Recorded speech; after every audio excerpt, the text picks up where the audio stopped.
Sup YouTube, Sikey here, and today guys, we're gonna be co-oping with the one, the only Sikey. We're gonna be playing with Sikey today. There you guys go. Look at that, there's Sikey right there. Everyone say hi to him. Yo, it's Sikey. I just want to thank Sikey so much for having me on the channel. It's insane. I mean, or am I on Sikey's channel or is he on my channel? I think Sikey's on my channel. That's why we're featuring him today. Guys, everyone welcome over Sikey. Look at that in all his glory. This is his room after all. And we got the ugly old... I always think this is a gardener skin. Ugly old... What skin is this? Journalist skin, I think? It's either toy merchant or gardener. That's how you know I can't even tell. That's how you know how bad the skin is. When you can't even tell what character it is. But anyway, guys. Wait, I can't even tell it's an S skin, actually. You know what? Screw everything I said. I can't even tell it's an S skin. No, but we're not here to rag on my own skins, guys, here. We're here to play with Sikey. How you doing, Sikey? Alright, guys. What's going on with you guys, by the way? Welcome. Yeah, we got the ultimate crossover over here. Am I early? Yep, you're pretty early. Okay, what's with the thing disconnecting, bruh?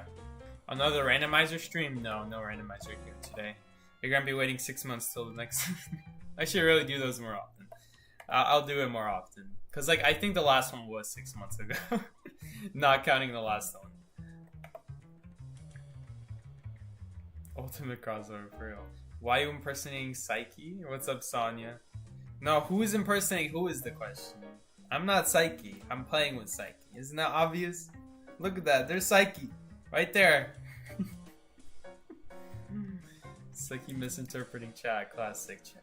Typical Sikey. Imagine waiting for you to play with Sikey. Imagine, bro. I read Imagine as OMG, or OMG as Imagine. This always happens after Thursdays, by the way. I just can't read. When the last class you have is chemistry and you write 24/7 as fast as possible before the teacher erases it and writes a bunch of new stuff. The kind of fries your brain. What's up, Luca? Hi, Tato. Hi, chat. Featuring Sikey. Welcome, Luca. Thank you, Sikey, for having me. Look at that. Sikey banning Night Watch. Night Watch? Clerk? Not Clerk. Goddamn, Dale. Clerk has a big booty, but it's not the same Hunter. It's, what's her name? Opera singer. I definitely didn't look at the Hunter name. I definitely don't know her as the big booty Hunter. No, that would never be Sikey. Only Sikey would think like that. What? I have no characters! Where are my characters? What the hell? What do I have here? Okay, we got Enzo, perfumer, mechanic, doctor, coordinator. You know, it's kind of scary how high doctor's up there on character knowledge. We got lawyer. Lawyer is always an option. Lawyer is free though, so of course she's gonna have lawyer. I mean, I'm gonna have lawyer. You know what? Why not we go thief? They're not going to expect it. They're going to chase me and they're gonna be like, what the hell? Since when did Tato get so good at thief? Why impersonating?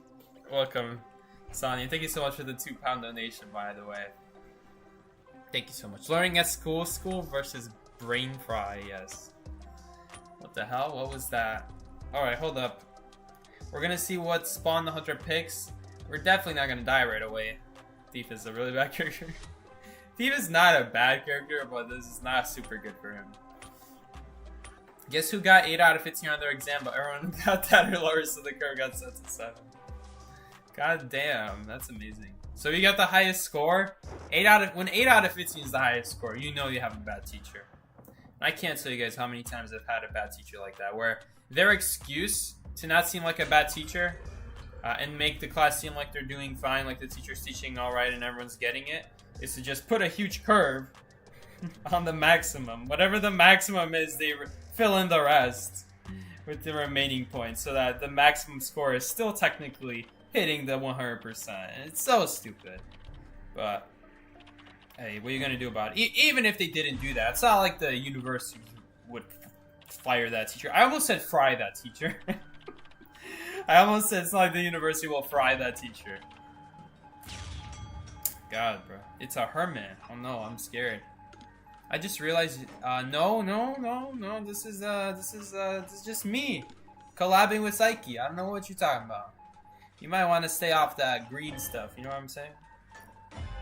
That smoky stuff, the one you could smell at midnight in Chicago.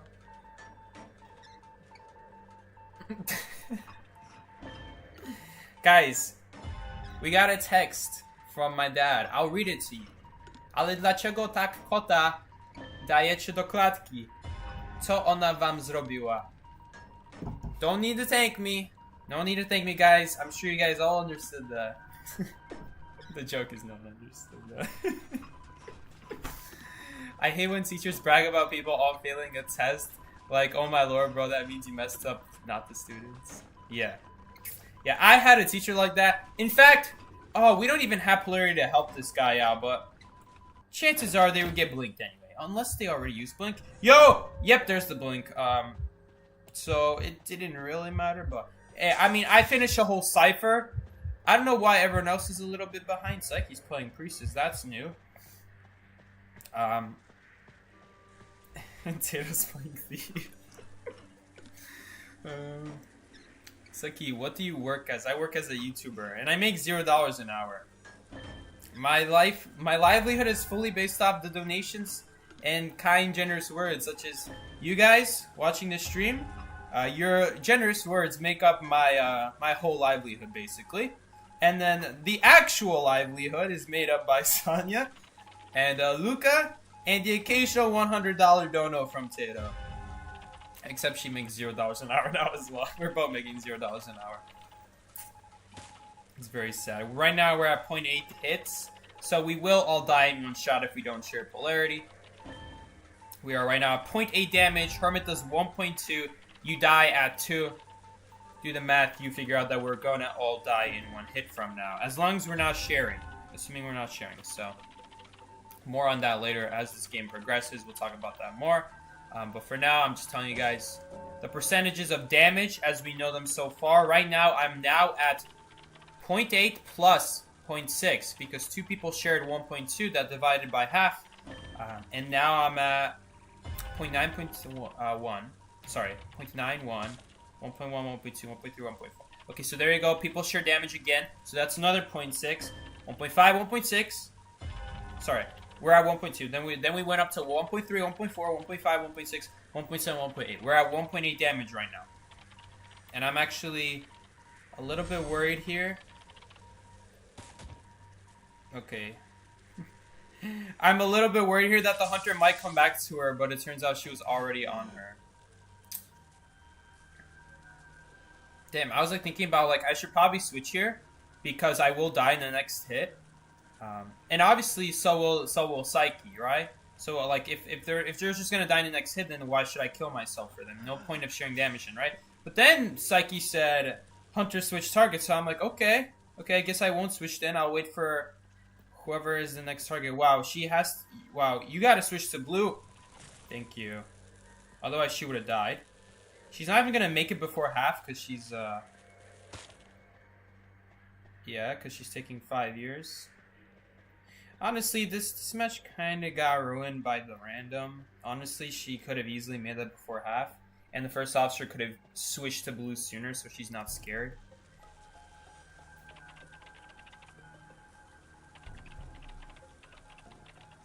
It's like you should be accounted with how many numbers he's crunching. What the hell? Everyone is dead? Alright. To be fair, full presence hermit is almost impossible to kite without at least one hit. But if you have like if you take like 4 hits within 30 seconds, he doesn't have that many abilities to hit you that many times. Like, I don't even know how that happened. $17 per hour, cashier on 3 hours a week, sometimes 8 hours. I don't die here. It's a basement. We're screwed. That's it. Game over. Our chances were low if it was a basement. Our chances are impossible if it is basement. We're not going to win this one. Another question. Do Americans only receive their salary through checks and not online transfer? Well, when YouTube pays me through online. They don't send me a check. They send it straight to my bank account. So I don't even have to go to the bank to like check out a check. They already do it. I don't know. YouTube's also not a real job though, to be fair. Okay, well for some reason he's taking 5 years to swing. What is this music? Well, we're screwed now. We're basically screwed now. Actually we're not, because he just decided to leave me. There's a chance here. I guess there's a chance.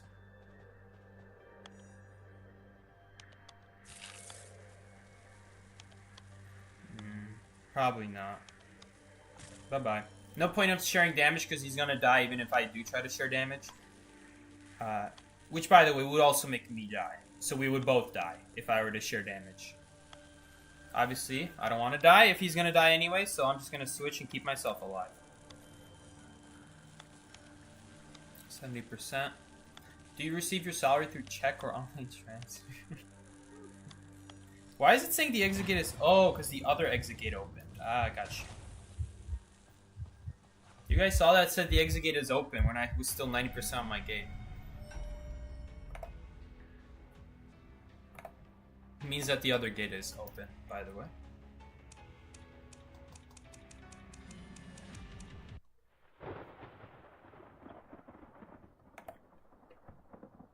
Quit college and help to become YouTube famous.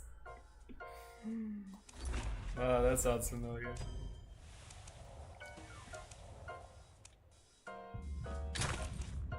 Yo, Tara stole my skin. That's my skin. Where did you get my skin? What the hell? And you! How much money you paying on this game, son? That's way too much. Goddamn. Couldn't you say the same about me though with my skin? No, I paid $0.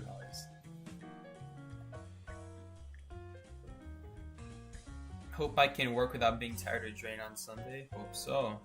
That'll be tough. You woke at 6:30 a.m. Bro got woke at 6:30. God damn. What's up, 4 user? You're back as usual. You always like... I don't know, maybe it's just me, but does anyone else... Hold up. Does anyone else feel like hello kind of gives creepy vibes nowadays? Like, everyone says, hey, what's up, what's good? They don't say hello anymore. Who says hello? Like at most you'll say hi, right? But no one says hello.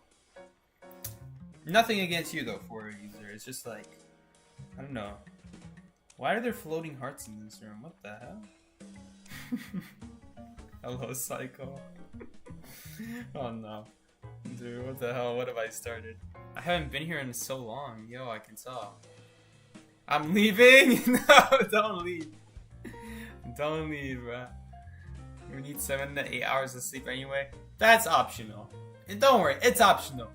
I can tell you right now, if you're like me, it's optional. You'll be kind of miserable though. You gotta hit him with the hello, my name is Emo. Otore Emo is meaning smile. What did you just say, Oscar? What the hell? Everyone say bye to Silky. Alright, take care, Silky. Someone take Bloodborne away from me. Which one is Bloodborne? Is that a skin? The most I spent on this game was buying the entire Danganronpa crossover. I'm never spending any money on this game ever again. What have you done? You could have spent it on Persona 5 and got good looking skins. But no! You spent it on anime ripoffs that don't even fit the game. I can't even tell what character it's supposed to be. That's how bad they are. So he plays Project Sikey when? Never. I've never played it. I've heard about it because of 2 people. Like literally 2 people. But yeah. You want a real rhythm game? Go play Friday Night Funkin'. You know, that's a real rhythm. I'm sure Project Sikey is a real rhythm game, but come on, guys. Friday Night Funkin', that's where it's at. You gotta hear the songs. If you don't hear the songs in Friday Night Funkin', what are you doing? They're a jam. I was trying to pop your cipher. He was on you though, like, and then you switched and you didn't say anything. Psyche down to thief. Psyche, don't do thief. I'm not Psyche though. Here we go.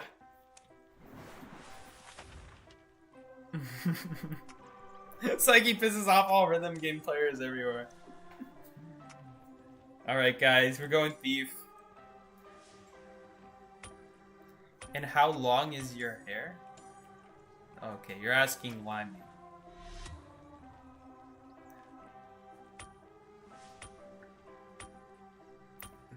Character randomizer? No, not today. Did a lot of people just like watch the last stream? Is that why, like, this is the second person who asked for character randomizer. It's been a while since I did the last one before that. Hold up. Did a lot of people watch that stream? Because I gotta see that real quick. Oh, I forgot to change the thumbnail. My bad. Guys, there's no character randomizer. I'm gonna switch the thumbnail. Dude, I knew I was forgetting something. It's a gamekeeper. Okay, we're all dead. Dude, I gotta switch the thumbnail. My bad. My bad. There is no character randomizer today. Hold on, let me switch this to like some perfumer thumbnail.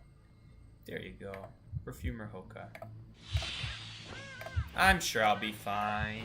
See, he doesn't even know where I'm at. Alright. Okay, well those pings are out of order.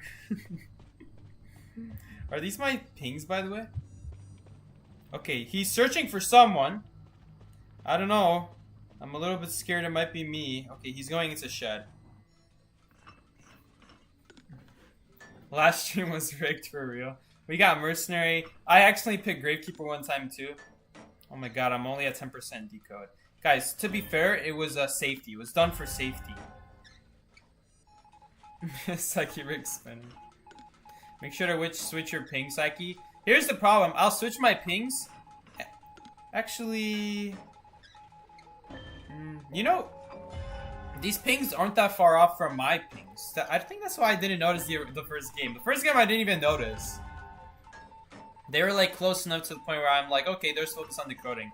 But now that I'm trying to just press and then like click without looking, I'm realizing, hey, wait a second, that's not where I think it is.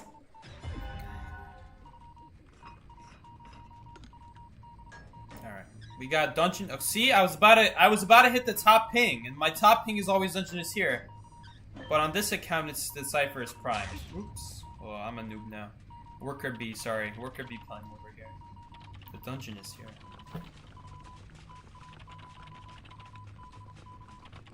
Uh-oh. He's in a trap. My boy's in a trap. He kinda dead. Pretty sure that owl runs out before he reaches chair. I think he dead. Oh, he made it. Never mind.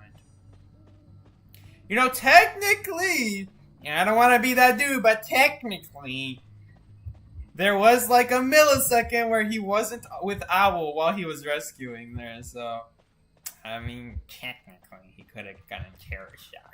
Well, anyway. Uh-oh, we got a trap there. Flywheel the trap for BM. She's dead. Imagine I accidentally walk into the trap while I'm trying to destroy it and he just goes after me. No, but I never had that happen to me. The only time I had that happen to me where I walk into the trap when I try to destroy it is when I'm just careless and I don't press walk before I walk up to the trap. I'll have times where I'll run up to the trap and I won't walk into it. But 90% of the time I will just walk up to the trap and just make sure I don't step in it while I'm trying to destroy it. Okay, well, I'm dead. There's literally nothing I can do. Like, what do I do here? Dodge the flare? Did I just say flare? Dodge the hook, I meant. The problem is we're never going to remove that hook, probably. Also, where's the pallet? Where's the pallet? Where's the pallet? Oh. Okay. Well, that made it easy. Are you going to destroy it? Okay. He has faster pallet breaking. Okay, but he still got stunned. I meant to ping hunters near me. Whatever. Why would you break that? There's no pallet there. I don't understand why people break the flashlight. Why would you break it? That thing will never stun you in time as long as there's no pallet there. Sikey the type of kid to raise his hand to correct the teacher. No, but the thing is... it's not to correct the teacher, it's because I actually don't know myself.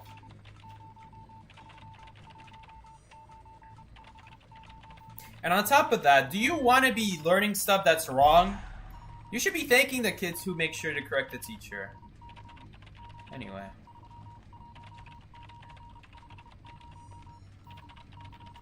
I bet you at the end of the day, the kid who corrects the teacher doesn't actually know it himself. He's just trying to make sure is it actually correct because it's not consistent or something like that. But of course none of you guys would see that side because none of you guys care for the details. Anyway, Cypher's primed.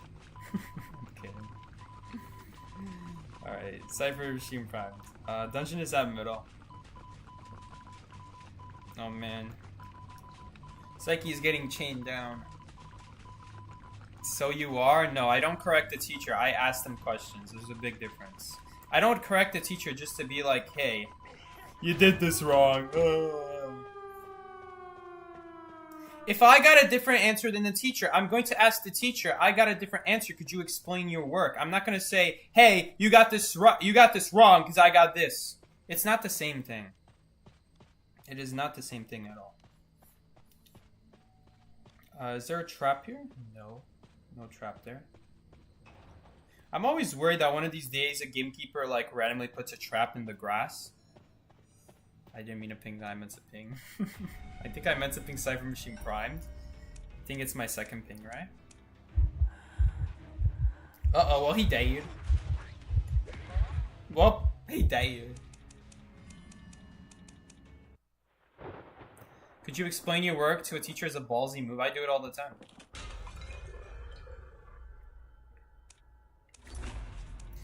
But I don't say like that. I'm being very general with you guys. Obviously, in a real class, I would be like, hey, could you explain how you got this? Because I don't get it, or something like that. If you guys aren't asking questions like that, I'm sorry. I'm sorry, but you're not gonna pass the class. Like, maybe you'll pass the class, but you're going to be crying to yourself at night because you don't know how to do stuff. When meanwhile, the kid who's correcting the teacher doesn't have to do any studying because he already asked the teacher before he has to do it himself. Because think about it. I don't see any point in not asking the teacher and then having to figure it out yourself. Do you want to know why? Because I'm not going to know. I will stare at that paper for 10 hours and I will never know. Why? Because I'm not the teacher. So stop staring at your papers for 10 hours trying to hope that the answer comes to you because it's not going to come to you. So ask the teacher while the teacher is there. I don't know. I also have people in my class. I've already had one person. I've never had this before yet in college.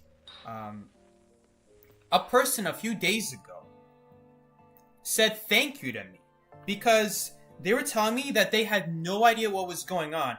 And she said thank you to me because I had the balls to stand up there and say, hey, I don't get what's going on. Could you explain this? And you'd be shocked. You guys would be shocked how many people don't know what's going on and they're just too afraid to say anything. And I'm not trying to say that it's wrong of them to not say anything. They should say something.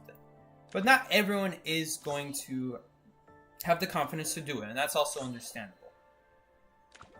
Oh, we got a beautiful move right there. I think that was a horrible move, actually. No, never mind. It was a good move now.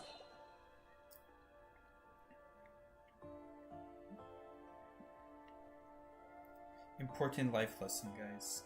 Have confidence in yourself.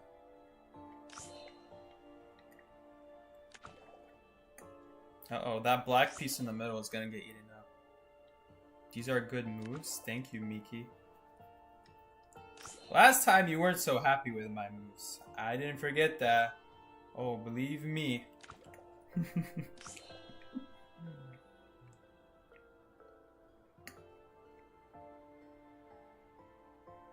See, what is this? What is this? What piece is gonna go there? Oh, this one. It's a diagonal from there. See, every once in a while, I'll look at this stuff and I'll be like, what is going on? Wow, I think I have this whole piece right here on the left. No! What the hell, bro? Look at that. I would have gotten that whole left side. Look at that. From right to left.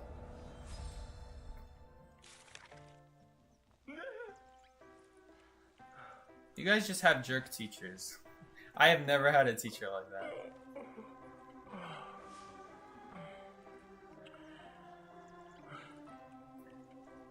I have had a teacher, though, that suggested, they didn't want to say it, but they suggested, you know, quitting is always, they didn't say it like that. They said you could drop the class if things are too difficult or some crap like that. Dude, I could not believe they actually said that.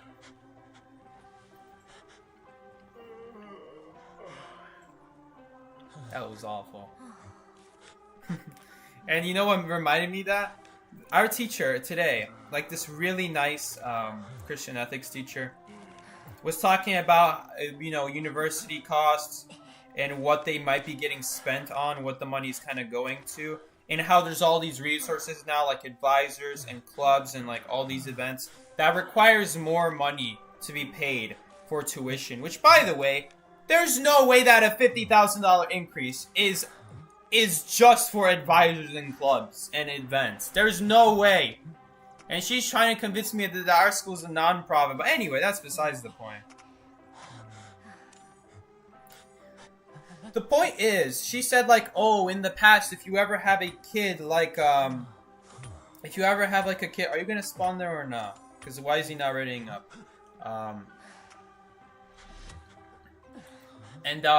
She was saying, oh, but like back then you'd have teachers who, and you know, to be fair, everyone's experience is different, so she couldn't possibly know my experience. She said like, oh, in the back then, if you don't know something and you go to the teacher, then you know, they tell you to drop out.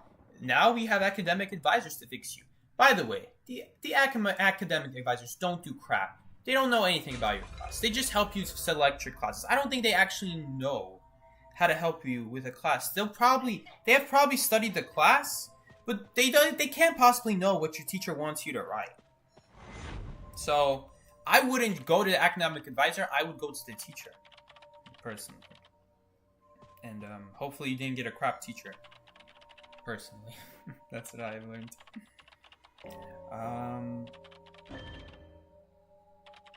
You know, honestly, if he's gonna come here, guys, and he comes through the pallet, since this pallet doesn't get used anyway. Okay, please don't go through double doors. Okay, if he comes through double doors, see, I'm gonna get knocked down no matter what here. So even if it hits me through the pallet or some crap like that, please walk to me. Damn. I think I can technically heal myself. In time, maybe? I think it is possible. I think it is possible. No, it is not possible. It's not possible. No, that's not possible.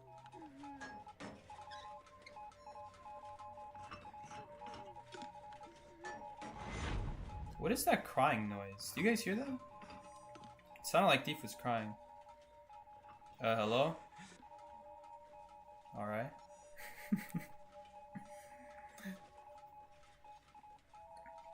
Do you have a team for Call of Abyss? YHB, no. After our plays in the tournament, YHB told me that I would be getting replaced by another member for Team Synergy. Because even though I have high skill level, they believe more in Team Synergy being a greater factor in gameplay than solo kiting and solo rescuing and solo everything. Even though I'm not a solo survivor, but the point is they have teammates who have like, what's it called? Who have just played in the team longer, so they know each other better. So they told me I could either leave or I could become a sub. Obviously, I don't want to be a sub, so I just went ahead and left. But it was a lot of fun playing with them, and they were very, they surprised me in the tournament. They played quite good in the tournament. Was it like the best team in the world? No. But like, guys, for European players, they played very good. Like, because they are playing on 150 ping 24/7. Especially Joggy. Joggy is he has a living nightmare on his hands trying to play tournaments. And like be a captain and do all these things. Like, he works hard for that team. Teachers that said, why didn't you go? Why? By the way, Joggy is the leader of YHB. But long story short, I'm not in YHB anymore. Yeah, nobody's in there. Nobody's a very good hunter. Very good hunter. And he is branching out to other hunters besides Feaster. Although he does play a very good Feaster. It's just really sad because Feaster has these problems where, like, it takes too long to place a tentacle and then use it before the survivor just walks away from it. Sometimes it just picks the wrong tentacle. You know, crap like that. It happens. And, I mean, what's he supposed to do about it? And that's the problem with Feaster. As well as many other problems, like circling the tentacle. Is that? Yo, that's me, I think, right? That's Sikey, I mean.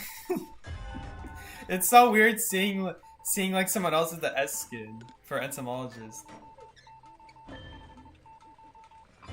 I usually never see that skin. It's crazy that I got that skin, by the way. That's an amazing skin for entomologist. I just want to say that right now. The skin I got on entomologist, I don't talk about this enough.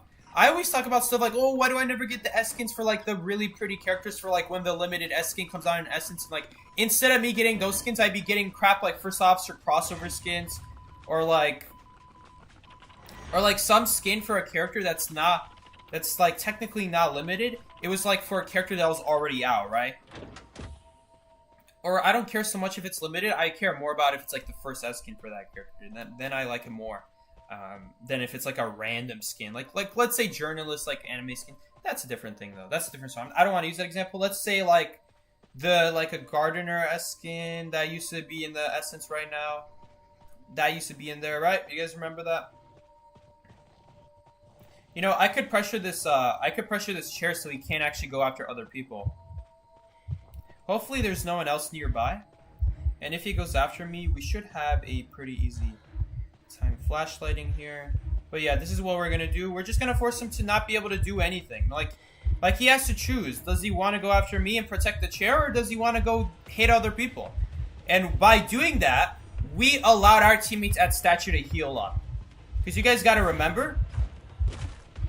Okay.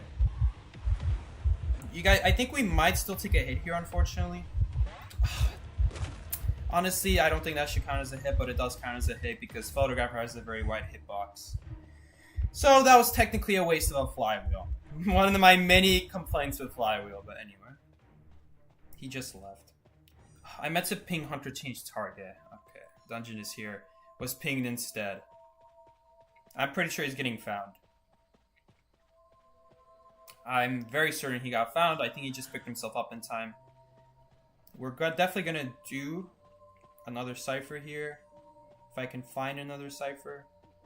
But yeah, if I didn't go pressure that chair or do something to force that photographer. Also, here's the other thing. It was very good that he chose to blink me.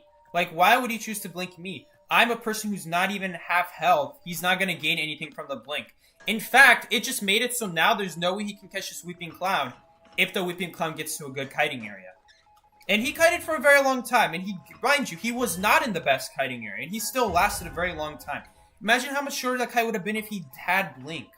And for whatever reason, photographer got a little bit impatient. And he decided to use the blink on me when he's not going to be able to kill me.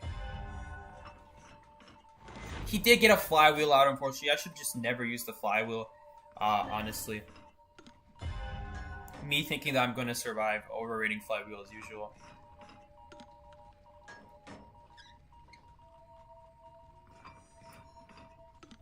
Overrating flywheel as usual. Usually I'm talking crap about flywheel. That's not even true. This cipher is going to be prime, but he has to go down before this camera pops. Okay, he went down the camera roll and the cipher wasn't primed. Okay, which means this cipher will go down. Okay, so here's what we're going to do. He can't chair him, and my cipher's going to decrease. So here's a fun fact about Photo World, guys. The Photo World and the real worlds compare each other's decodes. So whatever the Photo World is at and whatever the real world is at, it takes the real world and cuts it in half based off whatever the photo world was. So right now, if I chose to do nothing, the cipher would have stayed at 7, would have became 75 if I chose to do nothing. But because I went to the camera world and kept decoding, it caused it so that now the real world doesn't decrease as much. So it actually went down to only 90. So we were able to recover a lot of the decode that we otherwise would have lost because we did the camera world cipher. Even though we can't pop that cipher, the point is just to make sure so this cipher is not going to get significantly reduced in case we don't have time to decode. We would have had time to decode because as you guys can see, we have to... that was pretty bad. He still makes it, I think. Because he doesn't even have blink. He can't even stop that. Although now... Oh, I should have actually... what did he just hit? He just hit the mercenary. Okay, this time we're definitely gonna pop. Not a perfect pop. It was not a one-tap, so he just dies instantly. It would have been nice if he saved the elbow pad or, like, not gotten hit, but instead he did both at the same time. Got hit and used the elbow pad. So then he'd at least have, like, an escape route. There's no point of going for that chair. Never mind. How is he going down instantly? Like, my man had a rocket, and he went down instantly. Don't go for that rescue.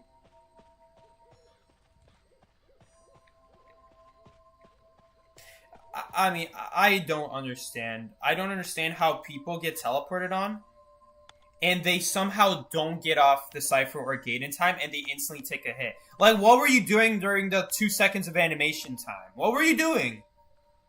That you're getting hit instantly. It just kind of pisses me off. Why did he... That's the other question. Even if... I meant to say stay put on coming. Even if he, That's the other thing. You're right. Even if he didn't have teleport, why is he doing that gate? Are you going to break that? No, you're not going to break it.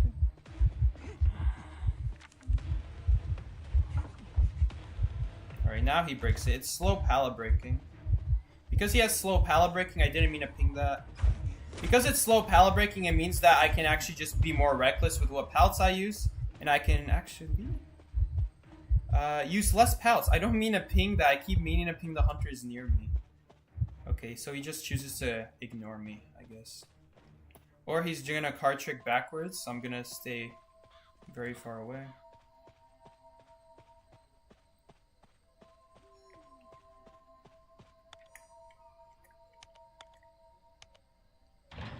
Right, like, you don't hear that?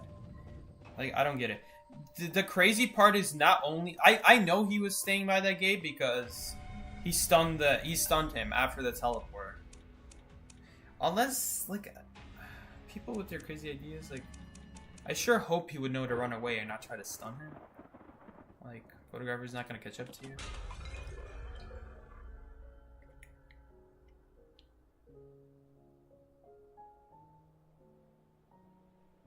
To be fair, Luca, he had a good ability. He had an ability to counter teleport. He just chose to not use his ability, and then he died for it.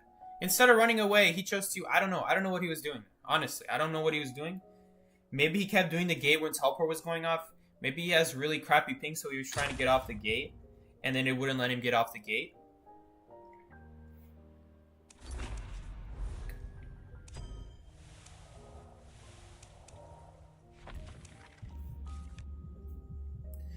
Like that's like I understand mistakes happen, but it's kind of hard to excuse a mistake like that. Like, it's really hard. Like for that, I have no explanation. Really. I have a bunch of BS to feed you guys with maybe why he wasn't on the gate, but none of it is necessarily true because in the end, he really shouldn't have sat there on the gate. I don't care how much that gate is. I don't care if that gate is 95%. If a teleport happens when your gate is 95%, you're gonna die. Because there's still the gate animation that people are not accounting for.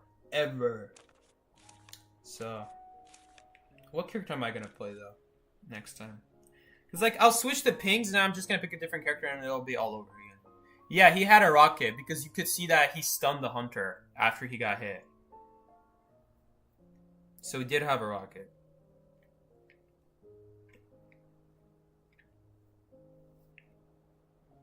Let's say he didn't have a rocket. That's more excusable. That's more like, okay, well, that's just a game sense issue. You know, don't be doing gates near the hunter, nor be doing a gate if you have to. Like, if you know the hunter has teleport, and they just knock someone down, and they could easily travel back to the person, they're probably going to first teleport on a gate, and see if they can get a free knockdown. And so that's more excusable, because, like, that takes experience to know. But, like, if you have an item, and you see he's teleporting on you, then, like, I don't know what to say. I got no clue. Play Acrobat? Nah. Acrobat's kind of boring. Oh, boy.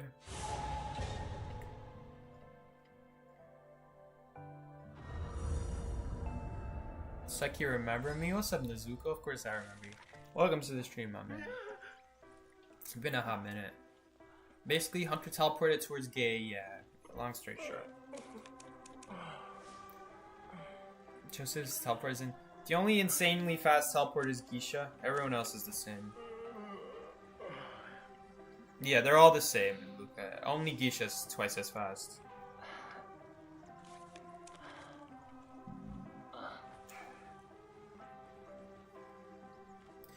Man, what are these crappy survivors here? She bought Prisoner and Enchantress. I mean, I bought Prisoner and Enchantress. What am I doing? I just got a little bit too silly on this account. Listen guys. The guy's gotta have some fun, right? Every guy's worst moments before disaster. Worst words to say before disaster strikes. I don't know what to play. Perfumer sucks nowadays. Sorry, Perfumer. Psychologist would be pretty good, actually. Better than Barmaid. Why is Geisha's teleport faster? No one knows. A long time ago, there were inconsistencies with a lot of hunters. So, like, back then, there were a couple characters who had inconsistencies that broke stuff faster that other hunters didn't. For example, music boxes. Back then, Dancer was not a good survivor. But in case anyone ever did play Dancer and you try to break a music box, if you were anyone between Hellumber to Dream Witch, you took twice as long to break a box than anyone past Dream Witch, who was like unlocked at the time, who was available, who was like released basically. So like this included Axe Boy, Lizard. For whatever reason, these hunters broke music boxes faster than everyone who released before them. And there just existed this inconsistency for a long time, and I never understood why. All right, and that's not the end of it. That's not the end of it. There are still other inconsistencies that stayed. One of them is Geisha's teleport. They never fixed that, but they did. For whatever reason, they decided to fix the music box thing, where now other hunters do not break music boxes as fast. And they all break music boxes equally as fast. Which is actually slower than back then for those hunters. So they made it slower for the hunters who were faster at breaking it. For no reason, they just broke it faster. So for whatever reason, another inconsistency is Geisha teleports faster, twice as fast than every other hunter. Her teleport only lasts half as long, and for whatever reason, they decided to keep it in the game, and they never removed it. I know you guys were just talking about Geisha. That's why I'm talking about this inconsistency thing in the first place, because there are other examples of inconsistencies besides the Geisha thing. There's also more. Spider. For whatever reason, Spider recovers faster when falling from heights than every other hunter. Nowadays, it's not obvious because they kept buffing every other hunter's drop speed as well, so that when they fall, they recover faster from a height. That's why dropping nowadays is not actually that good. Back then, it would be way better because it would actually slow down the hunter. It would actually like keep them in place for 2 seconds when falling from a height. But Spider, for whatever reason with Spider, it was like 0.8 seconds, 0.7 seconds. It was like almost instant. It was like you were playing Survivor when you played Spider, and when you dropped from a height, it's like you were playing Survivor and you recovered from a height as a survivor. And that inconsistency still exists. You guys can still see Spider. Spider, I feel like actually recovers because they kept buffing all the hunters' drop speed recovery. I feel like Spider now recovers the same, if not faster, than what is he doing? Then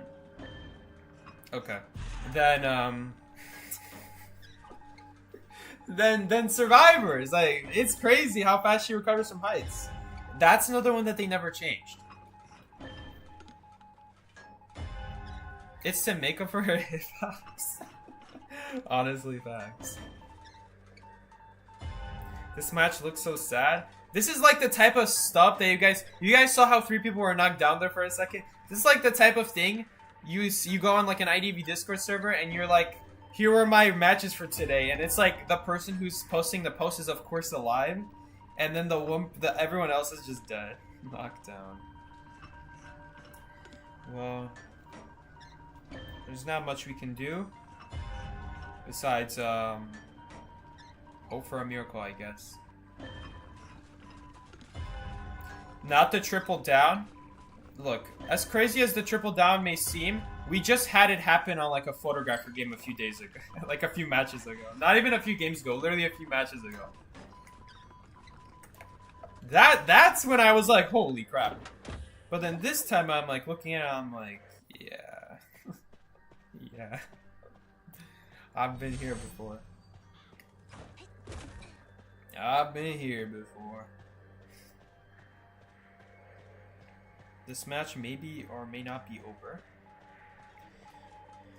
Hey guys, the dungeon is here. We have Hope. Hope is not lost. She missed her chisel. That's nice for me. Bruh. Holy crap. She actually hit that. That's crazy. Now we don't make this rescue. Unless I dodge like a pro and she doesn't know how to use her statues. Please swing. Please. Thank you! Let's go! Don't ask me how that counts as a swing, by the way. Yo, run into the tram? Nope, she didn't. Unfortunately, she did not. Guys, I don't mean to ping that. I meant to ping the hunters here. Look at this tram kite. Did she think I went on the tram? Well, now we're dead. She missed her statue, but she then used the second one, so... Oh well. The tram kite. Kiting with the tram so the hunter doesn't see where I'm going. If you're wondering why I did not go on the tram, it's because Sculptor is one of the few hunters in the game who can hit you out of the tram by putting a statue on top of you, and then you just come out of the tram.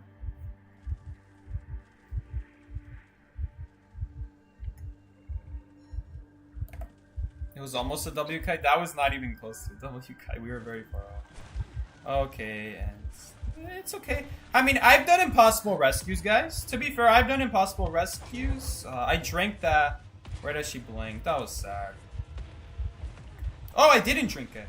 Oh, wait, no, I did. I did. It's okay. The healing drink is not that amazing against Sculptor anyway. The speed drink is more important. It was a little bit unlucky timing, admittedly. Oh, well. Well, I don't have much faith. He might do it. He missed.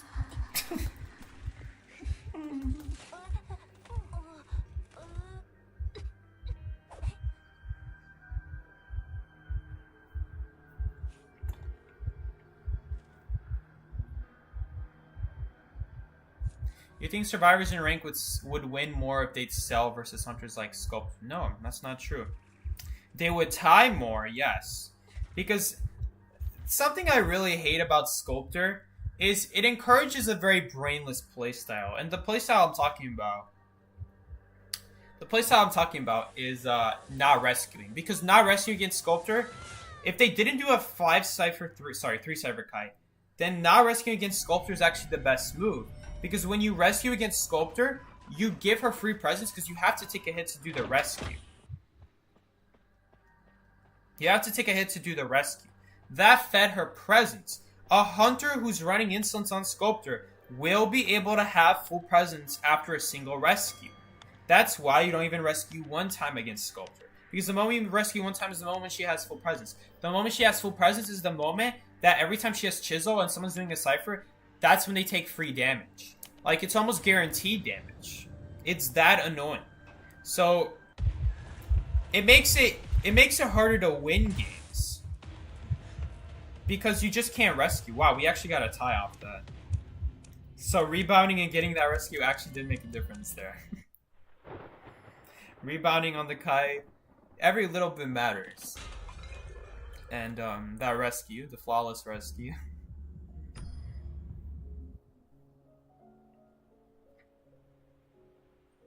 That was actually a tie because of Mercenary. Very undeserved tie, but tie nonetheless.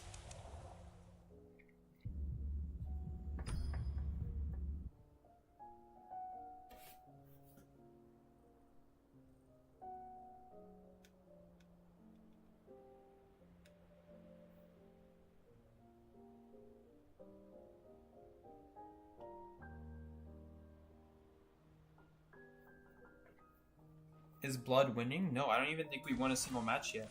In fact, this match we were gonna lose. The only reason we came back is because I didn't take a single statue hit on my rescue. And then on top of that, I was even able to rebound the hunter after taking a hit on the rescue against Sculptor.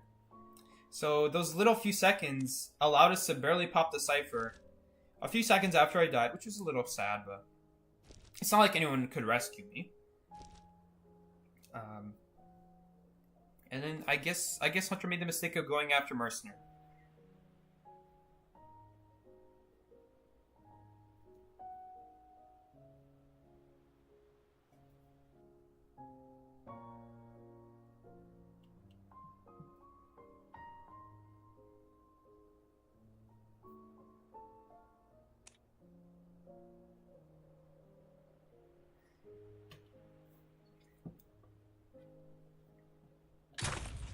Best decoder? I would say the best decoder is Composer. One of the worst decoders is Mechanic. If we're talking about rank match. Even in tournaments though, the reason you'd see Mechanic in tournaments is to make the tie easier. But that's not even necessarily true anymore. Because when your robot goes down even one time, you can't really do a cipher anymore with the robot. You can't even do one cipher with that robot anymore. You have to, the best you can do is, finish the remainder of a cipher that already has been worked on. And then you just decode slow for the rest of the game.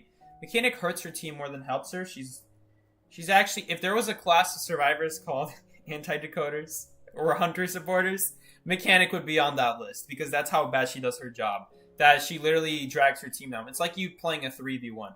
So Mechanic is one of the worst. Even Mind's Eye is a little bit better because at least Mind's Eye, she will reward your team with good decode if she does hide well and she doesn't get found. Mechanic will not decode your team very well, even if she doesn't get found. Not only that, but she has to hide both her robot and her body. Because if either one of them are found, then, well, if Mechanic gets found, then she's not hiding. And if the robot gets found, well, she's not decoding anymore. She can't decode for your team anymore. Either one is a loss. Why would you pick a survivor that doesn't decode faster, like that much faster with either body? And on top of that, when either body gets found, you just lose the game because you can't do anything at that point. So, Mechanic is very far from the best. She used to be the best. Now, not anymore. So, there's Composer now. There's also... there's really nothing else after that. Explorer is too map dependent and hunter dependent. But he could work in the right situation. Prisoner is too circumstantial. He can be decent, but for how much decode buff he gives for a character with not that much kiting ability to show for it, then it's not good. Because just having faster vault in a tiny stun who that stuns in its 3-meter range is not good enough. Especially in a meta where hunters hit you from pretty far away, or when you stun them out of their ability, they just have another ability like Clerk, like Wax Artist, like Night Watch. When they use their abilities, they just have more abilities in store. So really the key is just being able to run away. Every once in a while the stun is useful, but it's not worth a whole character slot on your team. And then Lawyer. I think people are sleeping on Lawyer, because Lawyer can seriously, if you're on voice chat, Lawyer can seriously tell your team where the hunter's going 24/7. And people might be saying, well, that doesn't matter because early game you know where the hunter spawns. Not necessarily. Just because you know where they spawn doesn't mean you know where they're going, which are two different things. And even if you know where the hunter's going because you have a seer on your team, where does the hunter go after that? Right? After the seer loses vision on the hunter, where does the hunter go after the first person rotated him? We don't know for sure. Because if the person who rotated him doesn't actually see the hunter, well then they can't tell the next person where the hunter is going so that they can rotate. And then the rotation is broken. Lawyer keeps that rotation going, on top of being able to hide himself because he knows where the hunter is. And remember, you don't need a book to hide well. To hide well, you just can't be seen. You don't have to go hiding in the grass, hiding in the locker. The point is to just not get seen. And that includes going into areas the hunter doesn't expect, that they're not going to check. Tall walls to block them from seeing your body is also a big help.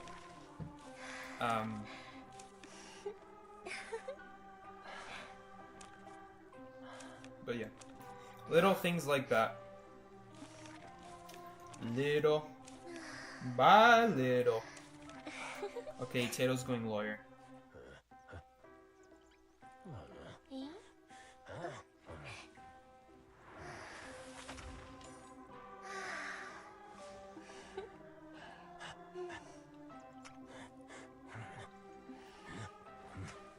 Which survivor am I? Oh man.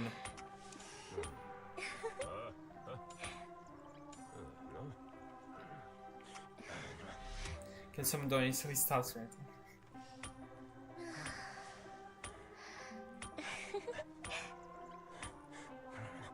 Y'all know he's a passionate man. Passionate in more than one way. Don't be rude to Sikey. This man got free speech. Words, Sikey, words. Sikey, how to even kite Wax Artist? I mean on his best maps. I don't remember winning against this hunter at least once this season. So basically you're asking, how do you kite Wax Artist on Moonlit? Moonlit Ever Sleeping Chinatown. Okay, it's a photographer. The good news is he's never going to catch me. The bad news is he could just get super lucky. And just find everyone. Which, to be fair, when he knows everyone spawns, it's kind of annoying. Okay. How do you kite Wax Artist on his best maps? The key is to already be in a good area. If you're not already in a good area, then no, you're not going to kite Wax Artist, is the short answer. So you have to already be in a good area. Now, there are good areas, even on his best maps, to kite Wax Artist at. A great example on Moonlit would be that if we're talking about the third stop and fourth stop side of the map, the side where fourth stop is on, there is a long wall in the middle of the map with a pallet on one side and a window and pallet on the other side. That is great against Wax Artist. Another example are the walls on the left side of tent. Those are very good. I think he just shared. Nope, it's over there. Those are another great example. Because those walls at where was it time about? Those walls behind on the left side of tent behind tent are very good because they're tall walls and they counter wax artists. On top of that, they combine very well with your window boost to get into tent. I would recommend dropping the pallet early on against specifically wax artists in tent. There's a very good chance he's gonna break it, so in fact maybe you shouldn't drop it, but whatever. If you don't have it dropped, if someone doesn't drop it at some point ahead of time, or if it's broken, then you just don't go in tent because you will get waxed there. Another tip I have is regardless of your area, most pallets in the game do count as a tall wall. You can go behind the pallet and it counts as a tall wall. You can go behind it and the hunter can't shoot through it. They have to go on the side of it. On the same side you're hiding behind. And if they do that, well then you go on the other side of the pallet and you keep doing the same. That's more of a in a no other option situation though, not recommended, but it does exist and you should know about it. The other option is when transitioning, you need to keep in mind random pulls, random trees, random rocks. Stuff that looks completely useless are actually amazing against wax artists. Even if they don't have pallets nearby, the idea is that while you're transitioning, you sneak yourself behind that tree from his perspective so that he can't shoot you from that perspective. Like he tries to shoot you, but then if you sneak behind a tree and you keep moving forwards, he has to go around the tree as well before he can shoot you. And those little bits of extra moments really slow him down. You really wouldn't think it would, but it really does. Oh boy. Okay, he got it. Cool. Or who rescued? Terra rescued. Good. Wait, the priestess rescue? Oh, the priestess rescue. Sikey rescued. Oh, my bad. Wow. Bro, I don't even have my first seduction done on lawyer? I thought I was playing lawyer. What kind of lawyer main am I? Alright. Okay. So that's Moonlit. God Corner is another great example. Lots of tall walls there to use. Two-story is not bad, but if he's close to you, then it won't work out. Here's a surprising one. Here's a surprising one that actually works unironically well. The two windows by Working Carousel and the two windows on the right side of Tana, near the bridge cipher. Those work surprisingly well because, for starters, if you have window boost, which you should be running window boost, it's just 90% of the time the better ability than Flywheel. Especially with today's Hunter meta. Which are... I don't get why people ask for healing. Oh, she wants you to decode another cipher. I guess. I don't really see the point, because I just decode faster than her. We should be having the slower decoders walk around, not me having to walk around. Whatever.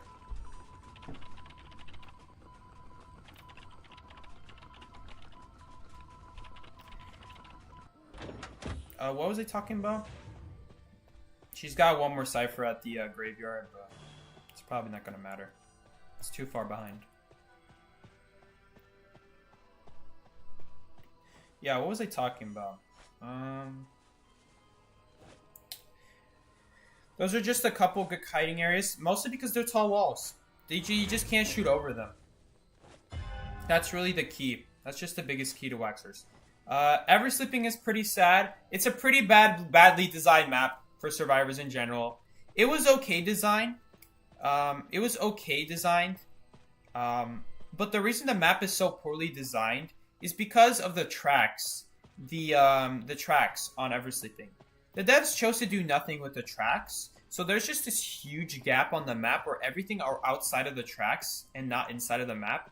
There's just almost no way to get to that side of the map against these kinds of hunters that we are up against nowadays. And it's really, really sad.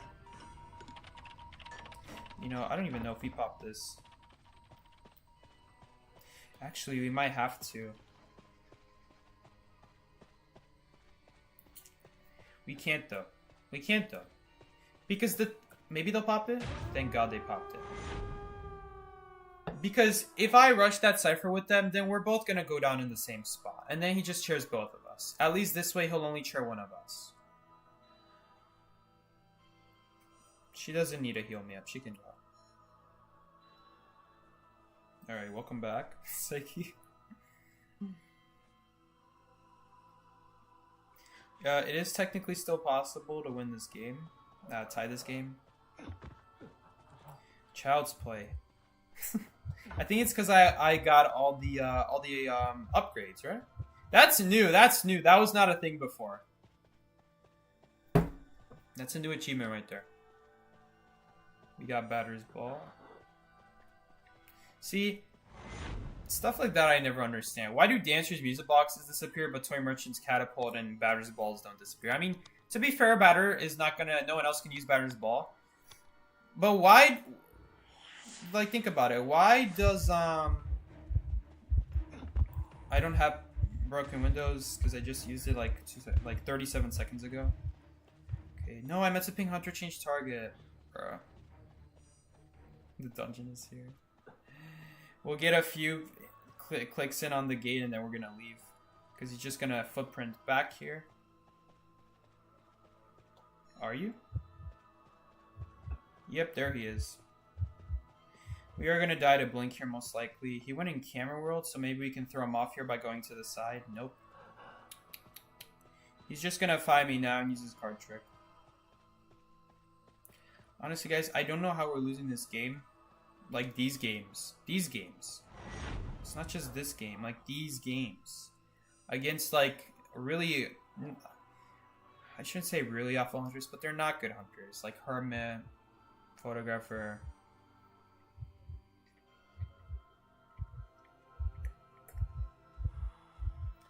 Yeah, Ever-Slipping is one of the worst designed maps. Chinatown, I would say, is better designed because of the tracks. There's no such thing as train tracks on that map. Now, there is the problem of, like, super open alleyways. I feel like the reason why these maps are so poorly designed is because the devs don't have a lot of options. Because they decided to make a map. This is the first mistake. The moment they made Ever-Sleeping, I was on the fence about Ever-Sleeping. The moment it was like, it wasn't even ranked yet, people were like, it was just being suggested to be put in rank. I was on the fence about Ever-Sleeping because there's a huge problem with Ever-Sleeping. Either you put pallets between some alleyways, so that way, like, the map is balanced and survivors have somewhere to go to. But then that's unfair for the hunter because the hunter cannot go around that, they cannot go around that pallet. They have to break it every time, and that's unfair for hunters. We don't want God pallets like that. That's not fair. But if they don't do that, then where else are they gonna put pallets? Because most areas are, like, confined between a building, you can't really put a pallet anywhere in there that, like, covers the entirety of, like, the side of a building or something like that. You just kind of have to put the pallets sideways to the building. You have to put them parallel with the building. And if you guys have learned anything about what I say about kiting, I always say you want to run perpendicular to the pallets. So that way when you drop the pallet, the hunter's conveniently on the other side and they're not already on the... Like, they're on the other side of the pallet, they're not on the side of the wall where they can easily walk around. But here's the problem. Most Ever-Sleeping pallets are built in such a way where they are on the side of the building. You're obviously going to be running on the side of the building as well. Meaning that when you walk up to a pallet, the hunter's also going to be on the side of the pallet. So they can easily walk around the pallets, and this is why the design is so poor. But they don't have another choice, because if they try putting it perpendicular, what would happen is we would now have walls in between buildings and a pallet in the middle, and there's no way to avoid the pallet. There's no way to walk around the pallet. Because there's not enough space to make it like a long wall where the hunter can still technically walk around it, but there's also too little space to do that option in the first place, because otherwise you'll make it an impossible pallet to walk around. It's just bad map design. Maps with multiple buildings and alleyways do not work. For Dead by Daylight, they don't work. For Identity 5, this is why Dead by Daylight, like Raccoon City is one of the maps. It's a map fully inside a building, and it doesn't work well for survivors. because there's so many hallways with like pallets that there's just no pallets there. Because if the devs were to put a pallet in a hallway, it would cover the whole hallway. The hunter wouldn't be able to go around the pallet. So they can't do that. They have to put a pallet on the side of the hallway. But then that's useless because the hunter can easily walk around it because they're already walking through the hallway. So it just doesn't work out. Maps inside of buildings in Dead by Daylight, in IDV, or around lots of buildings don't work. And what did they decide to do? 2 years later, they decided to do the same mistake with Chinatown. They decided it's almost the exact same pattern. The only difference that they decided to make was make the buildings larger and more long. So that way we don't have as many alleyways that like you just can't put anything inside of. But the same problem still exists. Like there are still alleyways with pallets that can easily be walked around. Like these pallets are almost useless because they're in alleyways where the pallet is to the side of the wall when a hunter's already going to be in the side of the pallet. So they can easily walk around it already. It doesn't work. It's just bad. It's just badly designed. It was badly designed before they ever put a powder window on the map because they decided to choose a map with buildings, lots of buildings. And there's no open space, there's nothing. There's no way the hunter can easily see the survivor's shadows from far, so that's annoying. There's no way the survivors can easily like get to good powder areas because the alleyways just won't have good pallet options. They'll be very open because the devs know if they put a pallet there, it would be too unfair for the hunter. What about Chinatown? That's what I'm explaining right now. Same exact problem as Eversleeping. It is better than Eversleeping for the reason that there's no train tracks where there's just emptiness, and they decided to make the buildings longer and more connected instead of like one singular rectangular box. Here's another rectangular box. Here's another rectangular box, and then you have like 6 different alleyways with nothing inside of them. And the result, what is the result? The result is the devs have to put pallets between the buildings, like in the very, very long alleyways, when the hunter's already going to be on the side of the pallet, they can easily walk around it too easily to make those pallets good. So that's a really big problem with those maps. I don't blame the devs because they just can't do anything with those maps. In fact, guys, there was a time where there were pallets inside of the 2 buildings. You guys know the red house, the green house, and the 2 that are connecting together, and they both have staircases. I'm not talking about hotel, I'm talking about the other houses. The original Chinatown used to have a pallet when you are about to enter the balcony. That was really badly designed because the hunter can't do anything about it. They have to just accept it and break the pallet. They can't walk around it. You just have this free pallet on the top of like an extra building. So what did they do? The devs realized, hey, this isn't fair. Let's take this pallet out and move it to the bottom floor, outside of the greenhouse. So where was this other pallet? This pallet was in an area of the map that no one went to anymore. Like now, no one goes to this side of the map. But back then, I feel like they made the area even better.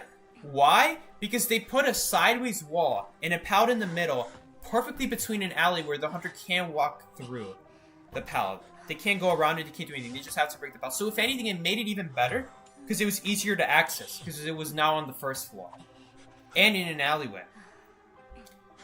So what did the devs do after that?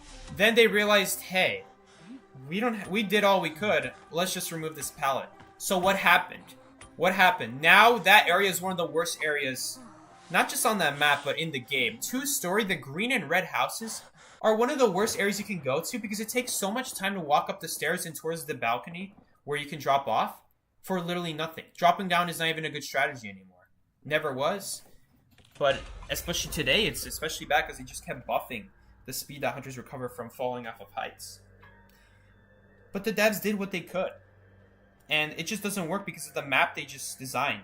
And that's why it doesn't work. And ever since then, Eversleeping and Chinatown are the 2 most recent maps, and they've never released another map since then, besides Darkwoods and besides Golden Cave.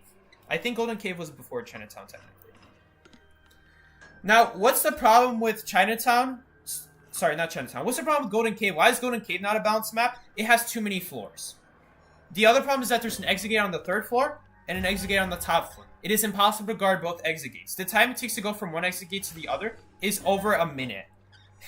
Over a minute. That's not fair. That's not fair for the hunter. It really takes that long because you gotta drop from one hole, you gotta drop down another hole. Unless you take the elevator, I guess. The elevator also takes a lot of time to go down, though. By the way, but I guess it's faster.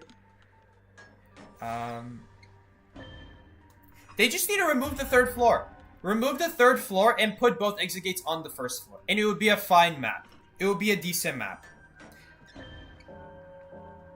That's what I feel. That's all they gotta do with the map. But devs are afraid of adding new maps in the game because they're pussies, and they don't want to update their game because they're scared of community backlash. When really changing the game is healthy. It like inspires new players to come to the game instead of just seeing the same old, same old.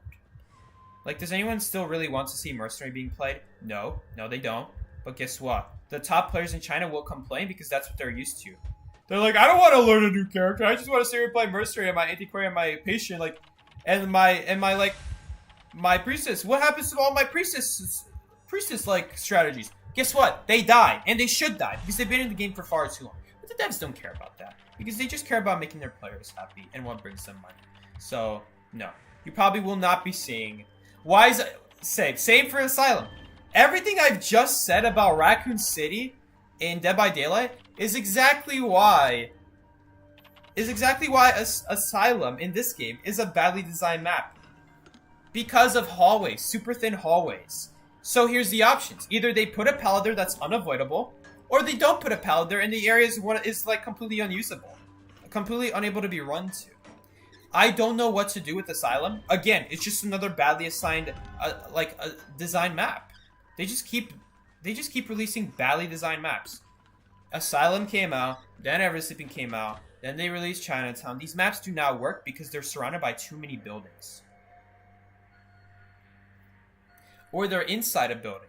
What this results in is super narrow areas that makes it hard to balance pallet areas, because either the pallet area will fully block off the alleyway and make it unfair for the hunter, or it won't block off the alleyway at all and it's super easy for the hunter to walk around and it's bad for the survivor now.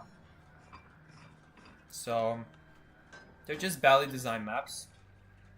You get lost every time. I do know the goal. I'm not going to talk about not knowing the maps. Long story short is I do know all the maps, but if I were to judge the map based off how well I know them, then that would be biased of me. If I don't know the map at all, then I shouldn't be talking about them. That's the way I see it. I should first learn about the map before I give an opinion on whether it's balanced or not. No, Asylum is not balanced. It's just Survivor favored. No, I don't think Eversleeping is very balanced because of just the map design. But at the same time, if they change it, then it'll be too OP for survivors. So there's not a whole lot they can do about it. In general, I think it's slightly better that it's favored for hunters. But it's annoying. Because what do you do against stuff like Waxers? Nothing. What do you do against stuff like Nightwatch? Nothing. Absolutely nothing. You can't even outplay the hunter. You just have to spam abilities. You guys kind of see why this is a badly designed map, because the strategy becomes now spam items to survive and get to the few OP areas on the map. That's not a very good design. If you're basing the whole map based off like 2 areas, and every survivor, instead of trying to teach themselves how to kite in other areas and utilize them well, they instead find out that they're unusable against most hunters, and therefore resort to just running away to the OP kiting areas and just spamming their abilities to get there. Does that sound like a balanced way of playing the game? Not really. Not really. You really shouldn't have hunters having to deal with that BS. And at the same time, survivors shouldn't have to do it either. Survivors are forced to do it because the pallet areas suck. And hunters don't enjoy it because that's just... Survivors will do that, and either they'll reach it or they don't. Either they're close enough or they're not close enough. Sorry. Wait, is she dead on chair? I really hope he rescued... Okay, that was the world's stupidest pop. Because I thought Terra would rescue and wait for the cyber to be primed, but I'm an idiot because I also saw that she was getting chased, so she can't wait. The gate is open though. If the Geisha doesn't have teleport, he'll make it out. If the Geisha does have teleport, he won't make it out. That's how this works. And he's dead.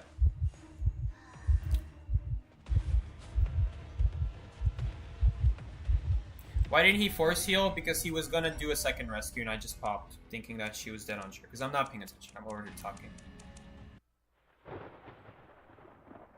This is like another thing.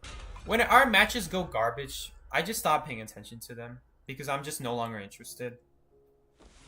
When we do well in matches, I'm super invested. I'll be talking about the matches because I have something good to talk about. But because I have nothing to talk about in these streams, usually because our matches are usually garbage, these are not a good examples of like all the things I talk about. So I just have to give hypotheticals and I just have to ignore the match in front of us. Because this match is not like a good example of like what should be done.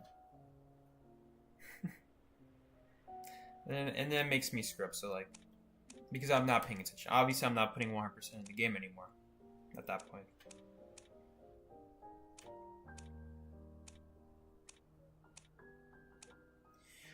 One, two, three, four.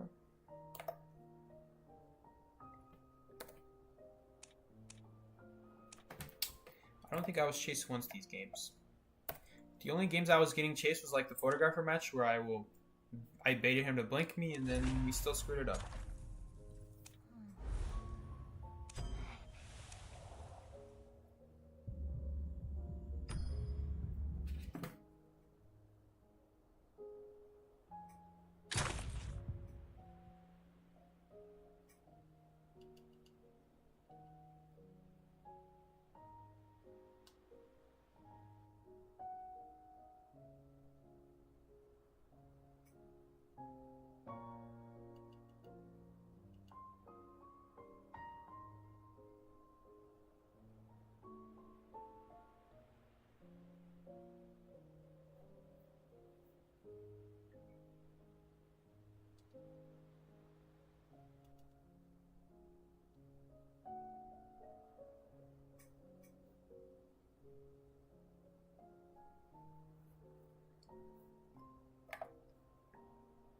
Maybe you'll get a 5-set for next match.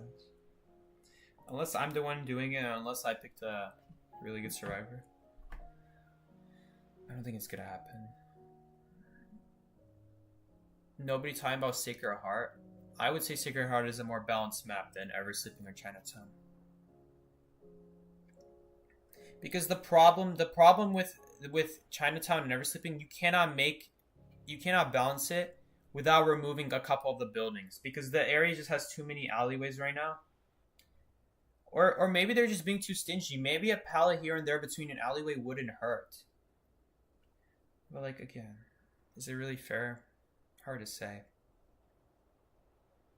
Sikey, what do you think Smiley Face and Poland getting picked nowadays on competitive scene? I didn't know about Clown. Again, if people are picking Clown, I almost guarantee you it's because of maps like Chinatown and Ever Sleeping, where there's just garbage pallets, there's just nothing good to use, so those hunters get a lot better. Of course, there's no good windows on those maps either. That's another reason why the map sucks. Those maps suck is because there's no really amazing windows to use window boost off of.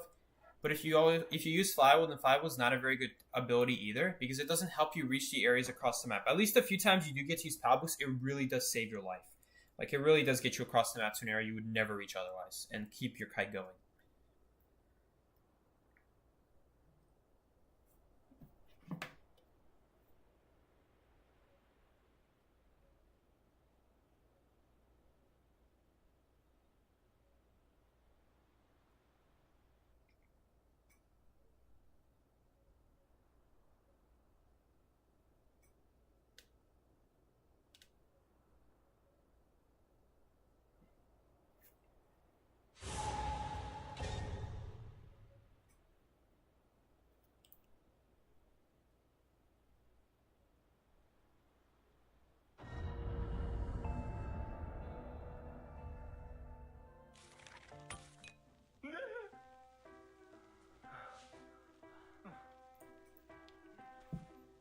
It's like you're gonna play some after Rankins. We'll see. I'm glad though. I'm happy to see Clown is getting picked. I didn't get to see it. I'm gonna take your word. I'm very happy that people are playing Clown. I think that's a very skillful hunter. I think they're exciting to watch as well, and I think it's exciting for the survivor as well. I think it's a lot more fun than running around with with hooks and spamming them to the OP kiting area. And it would also mean survivors like Perfumer would finally see use again. Right now, Perfumer is almost useless. Nightwatch, Clerk, Wax Artist, and I know Anne's not that widely used, but it's because Anne just got a skin, so a lot of people are using Anne right now. What else? There's another one. There is another one. Opera Singer is like just okay. Just okay if you're Perfumer against Opera Singer. Because the truth of the matter is you're going to use your Perfume to counter her swing. What if she doesn't swing? What then? You have a huge cooldown against Hunter with no cooldown. Like, the idea with Perfumers, even if they don't swing at you, you baited out their ability, so now they have no ability, and you just drop a powder in their face while the perfume is still up, so that even if they hit you through, you'll just perfume back. So basically, they have 0 options. They have no ability to hit you while you don't have your perfume, because you baited it out first. Where did the Hunter spawn? Must have been below me.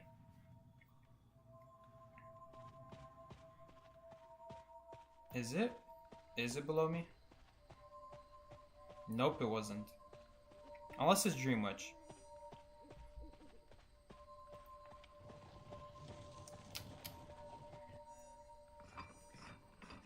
I wish Violence was better. Violence was much better. He used to be much better. They kept nerfing him to Oblivion. I don't know why. I think he was fine from the start. Maybe the first nerf where he like the only nerf I was really like okay with, like fine with them adding. Like I would feel like honestly they didn't need it, but obviously as a survivor main I'll take it because I think it adds more strategy to countering Violinist. And I like the idea of strategy and like doing like interesting things that like really raise eyebrows. One of the things they added was they nerfed Violinist that when he dropped the second string note, he couldn't swing for about 2 seconds. That means that if you do walk to the side and bait the note, you have 2 seconds to get behind the pal where you wouldn't get hit, and it rewards you for dodging the note. And I like that idea of gameplay, where you are rewarded for dodging it. It's not like a situation where you dodge it, but he can instantly swing at you again, so you don't get paid off at all for trying to do well dodging your ability. Kind of my problem with like hunters like Clerk. You get rewarded for not using pallets and windows and like realistically using your boosts well and your items well to stall it out, and then she just instantly has another recording. And it's not fun. It's not fun. I think it encourages a very bad playstyle, which is to just keep spamming your abilities because the hunter just keeps spamming their abilities. And I don't like that kind of playstyle. I wish we would go back more to the roots of like Ripper and Spider and obviously Clown is not very good, but nowadays. But those were definitely more interesting hunters. They still are very interesting hunters, and they still take a lot of skill to play as they did before. They still took it just as much skill to play in the past. Even though they were better, they still took skill to play. Maybe besides Spider, but that's a tough one. But yeah. After that, though, they kept nerfing Violinist and kept nerfing and nerfing and nerfing him. Where probably the biggest nerf that killed him was the fact that when he hits someone with demon notes, they just gradually disappear over time. By itself, that's not bad. Because, I mean, when are you going to remove your demon notes on a kite? The only time you're going to remove them on a kite... Like, because 40 seconds to remove your demon notes naturally won't matter on kites. It's too long. What it did affect is if you're not the one kiting. So let's say you got hit by a demon note across the map and you got to, like, calm down, right? It is now actually faster to remove your demon notes because they decided to add, like, a passive constant drain on the demon notes. So now it's actually way faster to remove them than in the past. That is what I feel really killed Violinist. That now it's just so easy to remove the stacks, so it's like you have no presence. You have no presence among the map. When I say presence, I'm not talking about their abilities. I'm talking about literally the definition of presence, which is like, how do you affect the surroundings around you? Do you affect them well, or do you not affect them well? If you have a good presence on an area, that means you are doing a good job affecting the surroundings around you. Like the map. In this Identity 5 case, it is the map that you are affecting, taking care of. Good thing we're playing Psychologist because I'm getting hit really far from chair. At least now when she mirrors, she doesn't even stuff me. She doesn't do anything. Does absolutely nothing. Maybe she'll hit the chair. Beautiful. I'll steal that rescue and grab the free 500 points for rescue. Thank you very much. And we'll definitely body block as soon as this enchantress gets to a safe spot. This would be pretty good. Honestly, we could body block this while they're healing up. While they're healing up, we could body block that. She could mirror on me and technically kill me. But that would be okay, because Barmaid will just instantly rescue me. And the Cypher will be primed by then. Hopefully Barmaid has that under control. I'm not gonna go out of my way anymore. I don't want to cause trouble where maybe both of us get hit at the same time and now Forward cannot rescue. Forward will have to rescue. Like, imagine if I get hit by Mirror and then Barmaid gets hit by Basic. I don't know. I just don't want that to happen. We already have someone body blocking. That should be good enough. If she does go down, then she could just force heal and then we'll pop that way. I'm just not needed, long story short. It just causes it so that I'm not by the gate to instantly open it. Which is a very important thing to do, by the way. I already have people by the gate. I didn't mean to ping that. I meant to ping Cypher Machine Prime. Dude, I'm just lying to all my teammates. Why do teams pick Psychologists with Tide Turner? It depends a lot on the survivors you already have. And it depends on what hunter you expect to go against. If you were going against something like a Dream Witch is not going to chase you. That's why they go Tide Turner. If you are going against a, I don't know, I guess Dream Witch is the only one. You'll have to let me know if you see other situations where you see Tide Turner Psychologists. And maybe I'll be able to explain it. Maybe they just didn't have any rescuers. That's also a very good possibility. It depends on their team comp. It depends on their hunter. Those are the main things.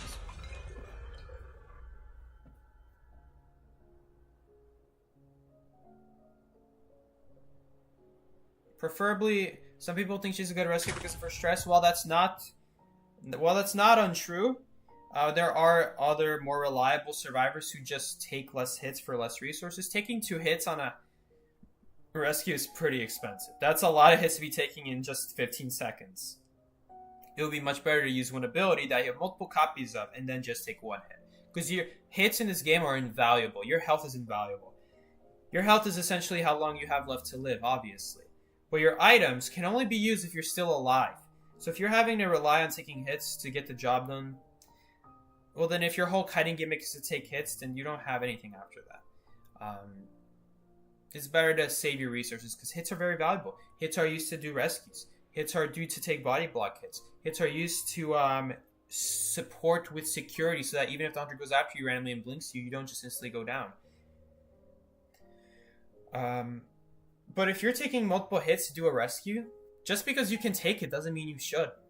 So the whole reason you might see Tide Turner Psychologists because either they don't have a good option for someone with Tide Turner and that's their best option, or it's just a good hunter that won't chase Psychologists because it counters their hunter that they're playing.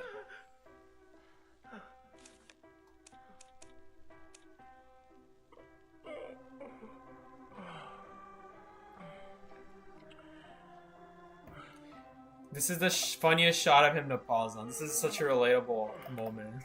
How long was that stuck? He's tired, yeah, very tired.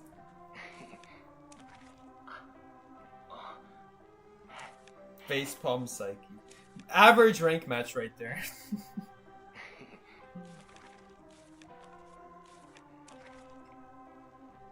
Does this account have Acrobat? No. I was thinking, someone suggested Acrobat. I feel like I would have picked Acrobat by now. Even though I do think he's kind of boring. Right now, this moment, I think he's boring, but tomorrow I might play him. Not gonna lie. Not gonna NGL you guys. That might happen. Probably will happen. Should have went forward since the beginning. Facts. We'll spawn here. She could spawn factory. Okay, now she kind of spawned a corner that's not super good, but you know, it's still a good area. It just means that she's gonna get chased almost instantly now if the hunter chooses to spawn above her. Technically, the same applies to factory. Actually, that's really bad. I just now realized. That's really bad. Now that she doesn't spawn factory, now that means I have to go to the other area, which is genuinely a worse area. By her spawning at factory, it ensures that I have a place to run to and that hunter can't spawn there. That was actually a really bad spawn from her, because it actually ruined my spawn. Is Coordinator good survivor? I main her nowadays. Not a consistent survivor. Long story short. She can be very good, but she's not a consistent survivor. It is a blood queen. We have to hide. We have to make ourselves as unpredictable as possible. Please don't see me. She saw me. It's the end. Problem is I'm in an open area. Like, where do I go?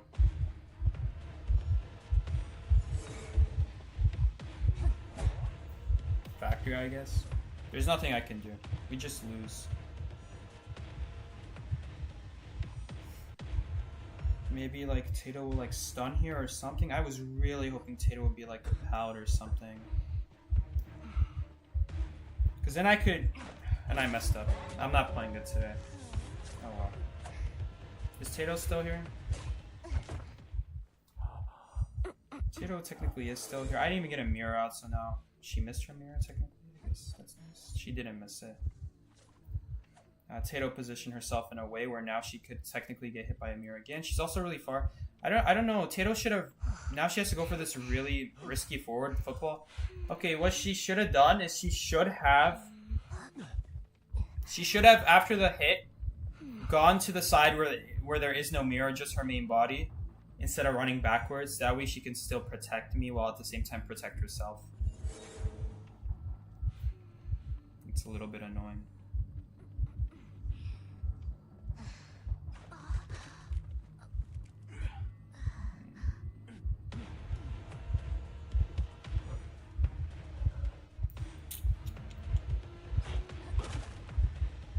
It's so sad because this Blood Queen is like swinging at Palstat. Oh man, and now we're dead. If we just had a good ability, we would probably easily be able to counter her. But we don't have a good ability. And so she's just kind of whiffing her swings at these pallets and not knowing how to mind game. She's just getting away because of her ability, unfortunately. It's really sad.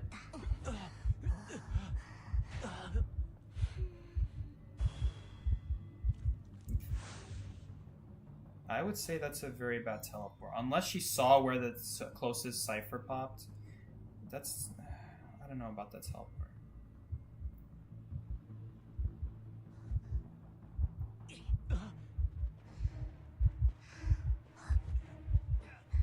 Okay, well now she has to go after me and that'll give them a free rescue, at least. Alright, she has to go after me.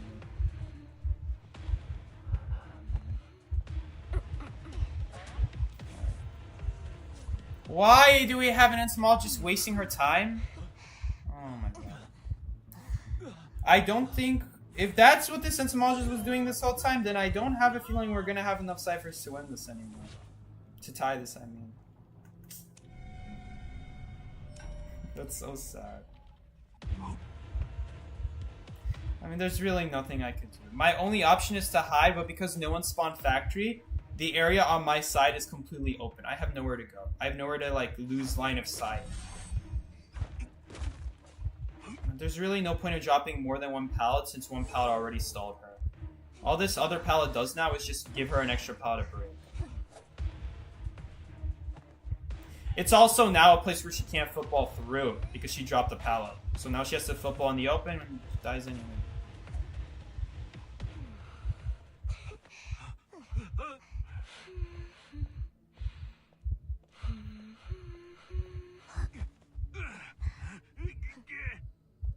Is cheerleader in rank? Yeah, been in rank for a while. I played her for a bit. The support is not that good.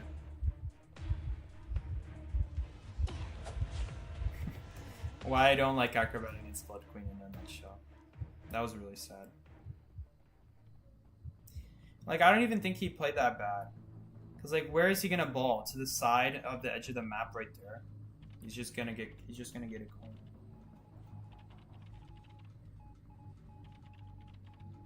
Why does Tato use this? Chase use it? Which music is this?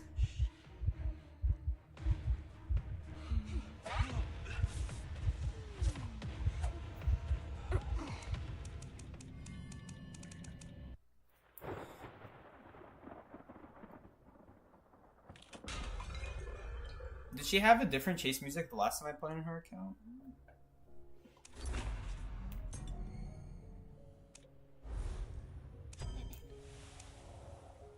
That was so sad.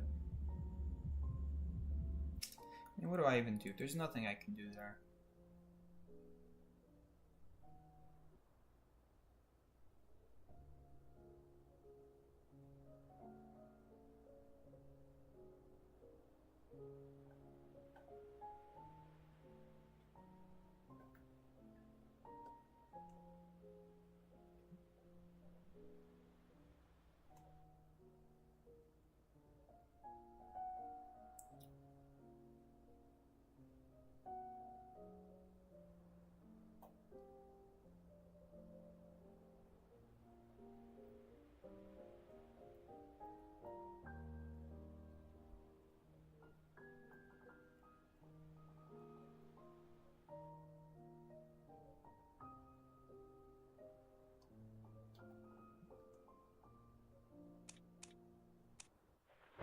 Maybe we'll get one more match. Probably not.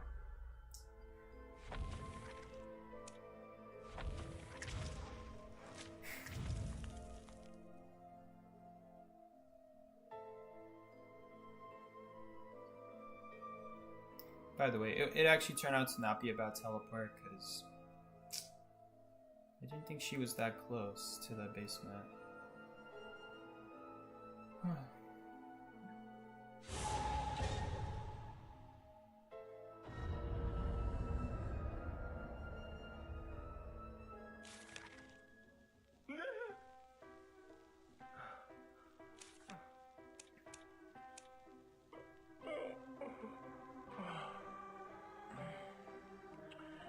It's Mango. I know Mango. Mango's the captain of the team I'm on right now. She's like the coach, but she doesn't know it's me.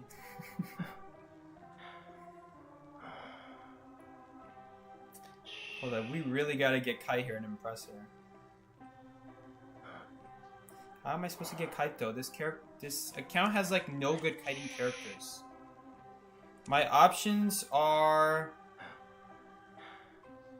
Barmaid and Psychologist, which are pretty far from good kiting characters. They're just okay. But they die pretty hard as certain hunters.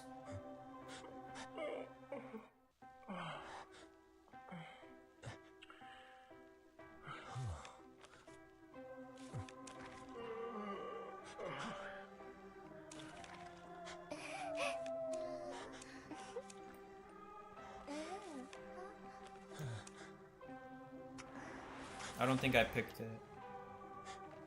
La, la, la.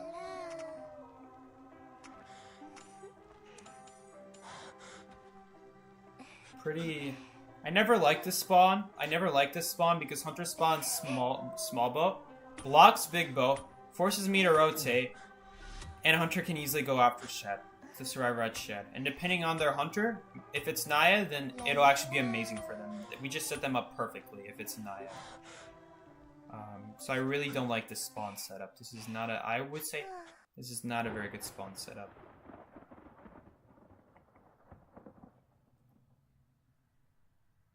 Because of that problem. They spawn small bow, they block up a cipher, force me to rotate. Person that Shed might also have to rotate depending on the situation.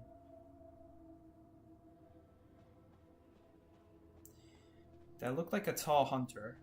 Kind of like the Violinist S skin. With the like the Ghost Violinist, I'm not sure though. I didn't get a good look. Oh my god, my phone was about to fall off. It was Dream Witch. Okay. Maybe it's like a white skin? Of course it's Dream Witch. It's probably overthrown.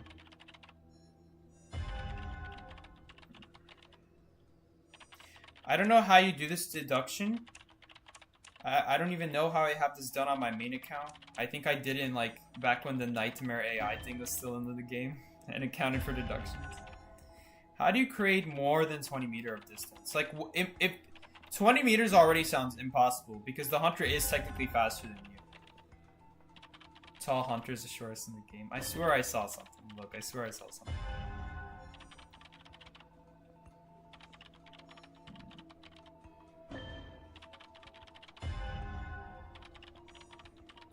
54, 64.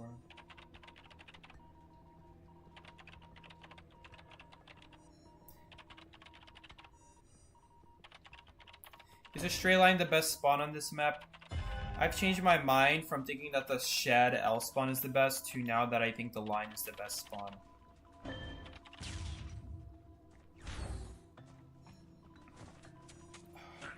Well, so much for doing something about that. We're not doing anything about that now.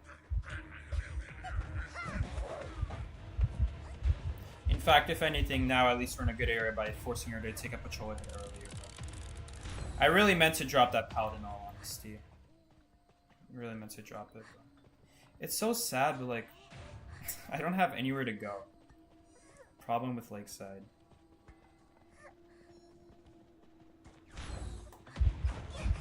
She does swing slower, so...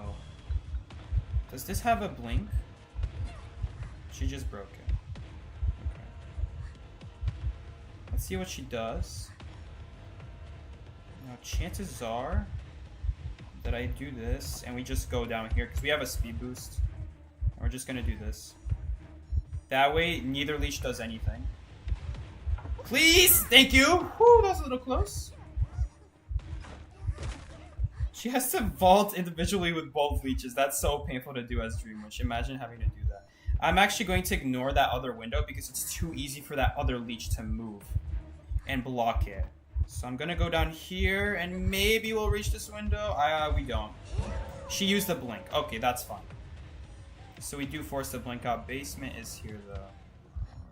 But we have a mercenary, so this will be a very easy rescue. As long as he knows where to walk from. Okay, if he walks through docks, that's how you rescue from basement on this big boat. If he walks through that hole, that is not how you rescue from basement. He's probably going to take a hit instantly. Okay, this hole is interesting because he just has to do a huge circle now around the basement to avoid a drop hit though, which is why it's also not good. He could also just be waiting for Cyrus to be prime, which might be the smarter decision here.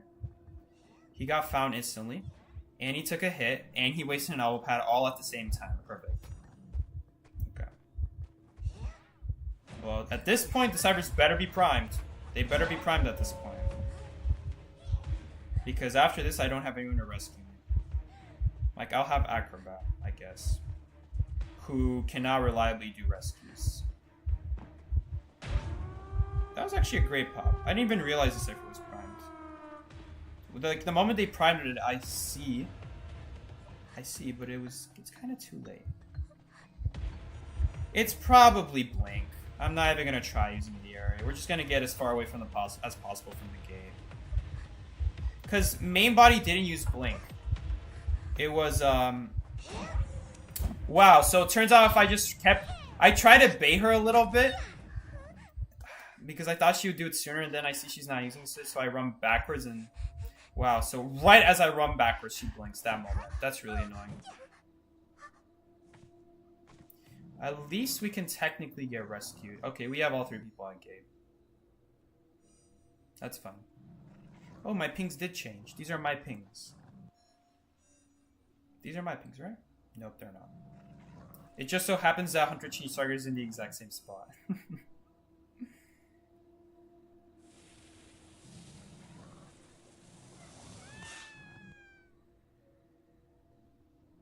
That leech zooming. When leeches follow you, they're faster than if a Dream Witch were to manually let go of the leech and have them walk. I didn't believe it, but then, you know who proved me wrong? Of all people, Moo proved me wrong. Mama. Of all people, Mama proved me wrong. Guys, see, Sikey, look. The leech does walk faster if it's just natural, if it's just like following because you were too far away. So I was wrong. Really? That was our second win?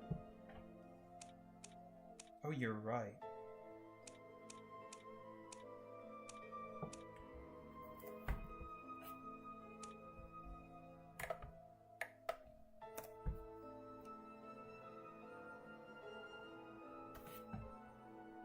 The leech is zooming. It was zooming, but... I had a feeling I would beat the leech to the window. It was close, though. It was close.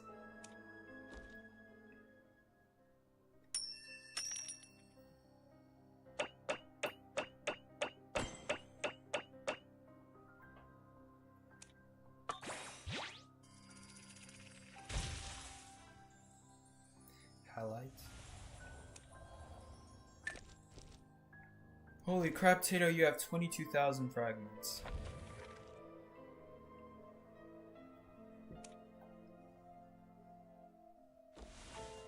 Okay, so let's help Tato rank up Hunter a little bit. What hunters do you have? Oh. She has quite a bit of hunters.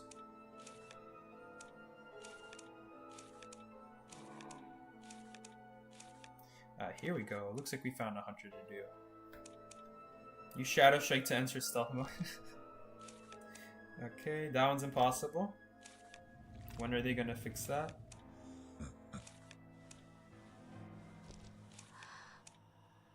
Dang, did I already do all her deductions? I guess I already did all her deductions for this account. How do you only have 3k fragments? Because I do buy the S skins in the shop every once in a while. Like, I just bought Coordinator's S tier and her A accessory.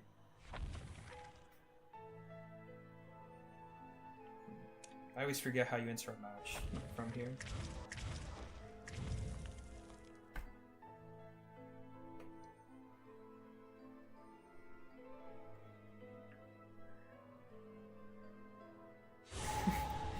Four losses, not too bad. Not too bad if it was 4 losses. Goddamn.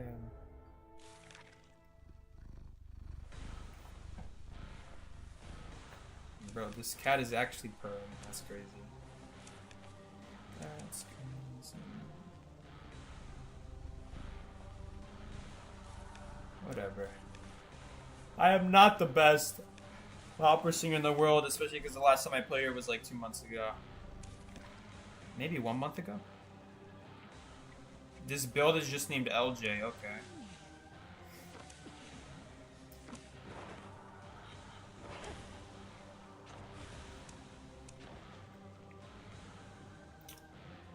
Bro's build is just LJ.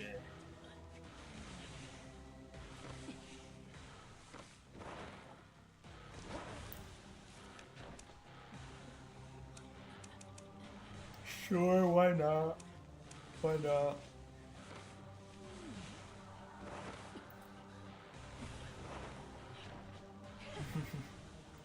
Just be a troll.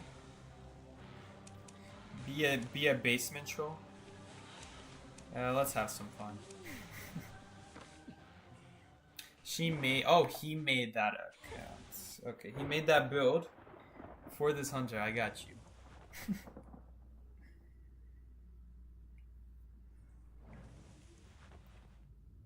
Hi Sikey, I was the enchantress in the Mary match. GG's. Tim Demi. I don't even remember what happened that match. Was that the match where the weeping clown got knocked down instantly? I like on the gate when he got teleported. I hope not. That was pretty sad.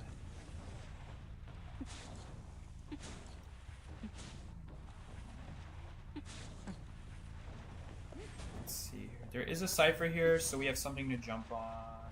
And brother, where are you going? What survivors are we dealing with? Explorer. That's why the tracks disappeared. That's kind of annoying. Probably hiding in this box somewhere. Nope.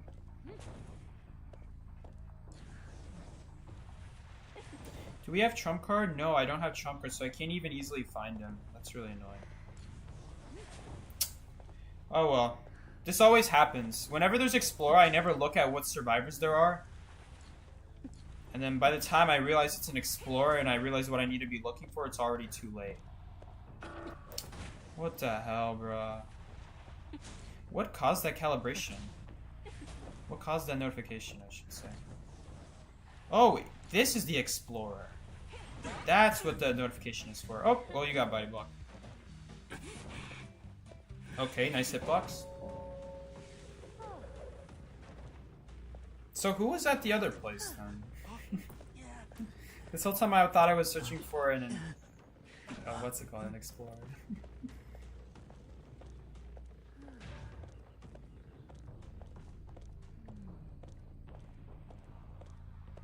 Yeah, fun fact. When you pick up Paige, Oh, I forgot how to do this deduction. Use Shadow Strike. Like, this is like a... This, like, actually takes 100% of my brain to do this deduction. Like, what is it talking about? Use Shadow Strike. So what's Shadow Strike? To enter stealth mode during Shadow Leap. Oh, it's this. Okay.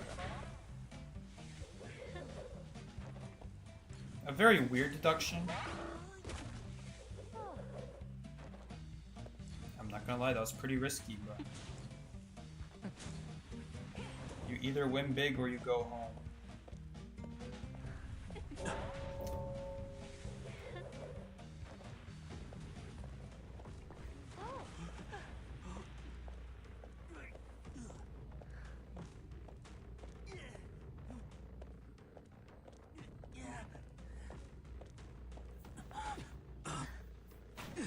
You need to do that deduction? Did I teach you how to do that deduction just now?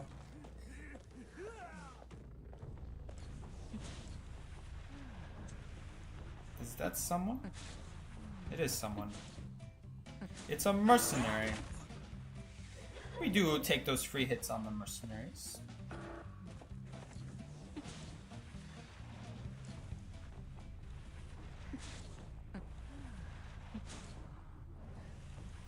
I just need to find out where the...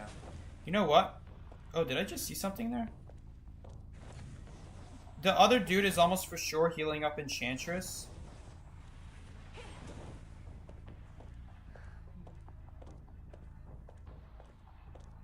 Question is, would Enchantress put herself here is the question.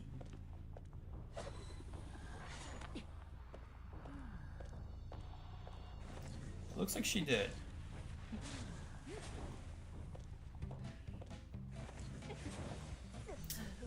Yeah, it's good enough, even if we swing and miss. She'll probably just randomly waste her stun.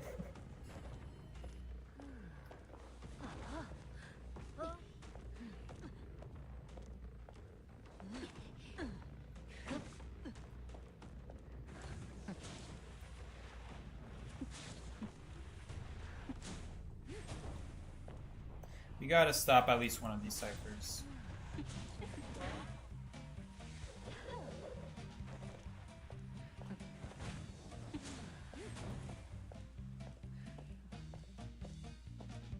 We can actually just dash to him. Whoa. That is not what I expected. This is what I expected. It's like your chat's bullying me. I mean, it's kind of a meme song. I don't know why they added this to the game. Any respect I had left for the game was destroyed when they added this song. Like, God. Okay, well, let's just go after you. You look nice and juicy to destroy.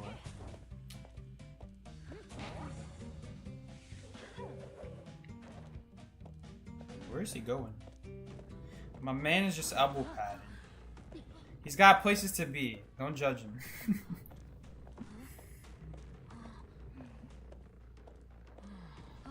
Look at how useful. What's it called? Giant Claw is. No, not really. Not really useful at all. Very situational. I love when that happens. My man did the world's slowest vault.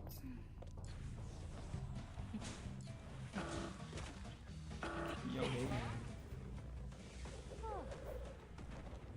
The church organ one? That one's pretty weird too. That one, when you listen to it, you're like, I mean, it's definitely music. It's definitely music, there's no doubt about that. I didn't mean to swing there. Oh well.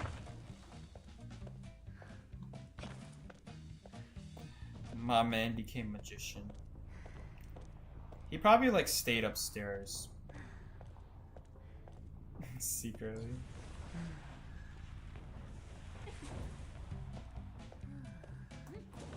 There's probably places to dash here, but I just haven't thought about it. Oh, he's back on the cipher. He's bold. He's bold. Wait, is he actually trying to use this?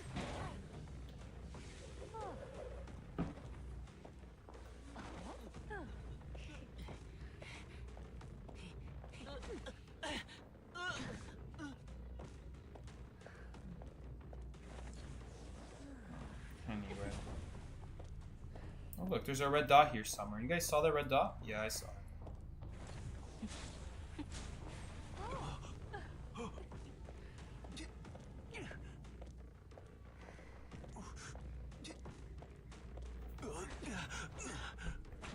I should ask Miki if he got Phasmophobia. Because, dude, I'll definitely do a Phasmophobia stream with him and just troll him. Like, the whole stream would just be secretly trolling Miki. And getting the ghost to kill him.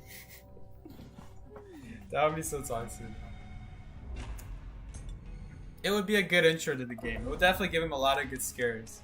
He wouldn't realize I'm trolling him. That's the best part of playing with low-level people who don't know what's going on. They don't even know what's happening. They're just like, oh, it's part of the game.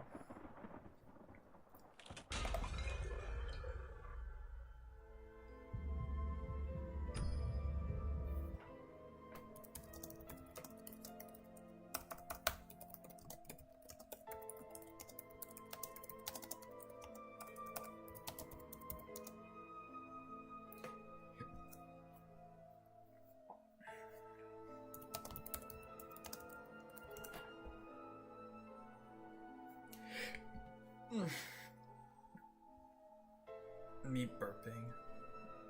It sounds like something's going up my... we don't talk about it.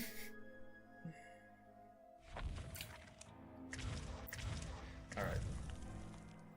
I think this will be the last match because I don't really feel like playing more now that I think about it.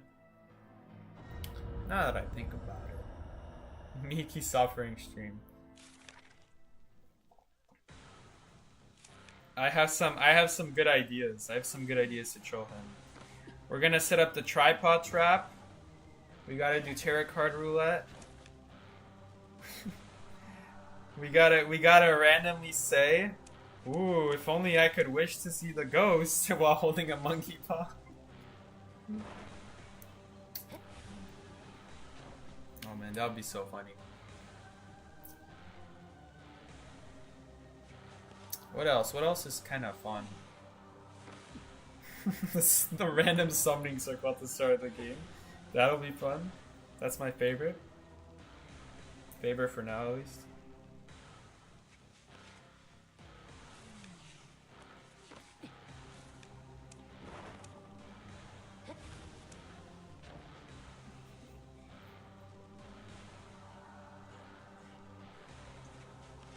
I got a funny game you could try sometime. It's called 100% Orange Juice. It's a board game type game where you fight each other for stars. This just sounds like budget Mario Party to me.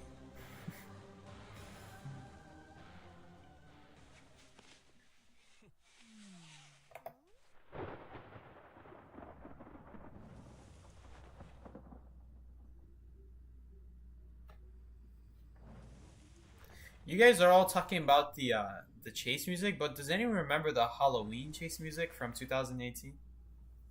Or can anyone buy those now? Are they like always available every Halloween? I don't think I've ever seen them come back, right? Bring back 7-hour Roblox stream. That was crazy. That was a crazy stream. I'm not sure. Maybe we'll bring it back if Tato wants to play Doors. Again. Again. Because she technically has already played Doors, but... Bro, she's so scared. And like, I don't blame her. It's like, she has no idea what's going on. Well, you know what? If I didn't mess up the dash, we'd actually catch up to her. Oh well. Isn't that sad? Ooh, that was sad. Ooh, and now she's slow.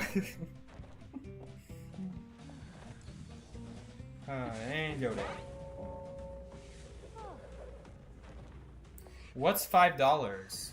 What are you asking? How much money is for what?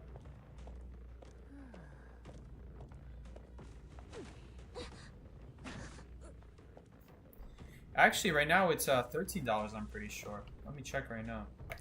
But when I got it, it was on a Halloween sale, so it was like $2. I swear. Oh no! Don't open Phasmophobia right now. Oh shoot! I just opened Phasmophobia. Hold up, give me a second. I gotta wait for this to load so I could leave. Actually, could I just leave right now? No, I have to wait. Bruh.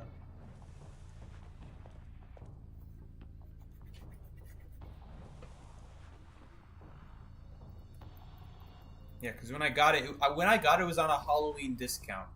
It was like Halloween. It was literally October 31st when I got it. But I think there was like the discount for the whole week. Hello? Could you unfreeze? Okay, there we go.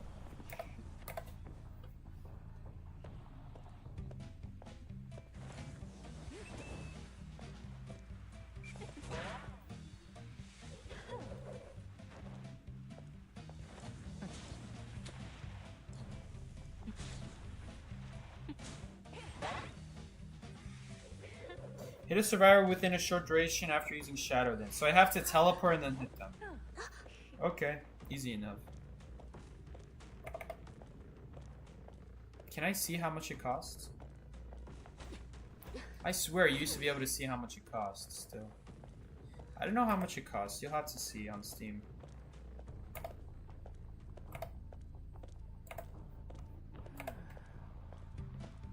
Okay, well you're dead.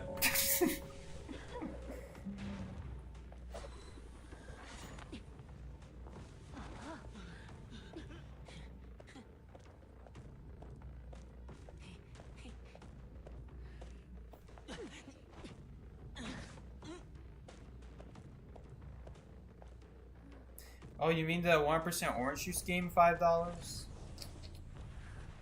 Yeah, that would make more sense. That would make a lot more sense.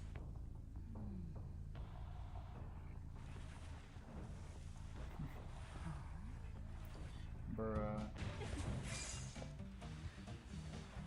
Bruh. Bruh. Bruh. I have to hit a survivor with Shadow Dance one time. I should be doing that while on the rescues. So like just waste a teleport so I can like... Okay. Okay. This might be a good time. If he stays still... Let me hit you. I need to do this deduction. Why would you not want me to hit you? I'm literally gonna hit you. I guess he thought I wasn't gonna hit him. He probably thought I'm just gonna try to pick him up, right? Well, I don't care. We're getting this deduction done and we're extending this game. It's gonna be kind of hard to do this deduction if they know what they're doing. Like, this is... I hate when the devs... like, add deductions like this because... it's very rare. Yeah, I don't even get it. Within a short duration, so they must be talking about, like, within 2 seconds. I don't know. I just don't like deductions like that. Because, look at this. I could have just killed her right there. And not really a good time for it. Hopefully she runs to it in a circle. Nope. You see what I'm saying? Like, you just gotta force it. Maybe she'll vault right here. Thank you. Now I just gotta do that more times. Take care, Bunny Jelly.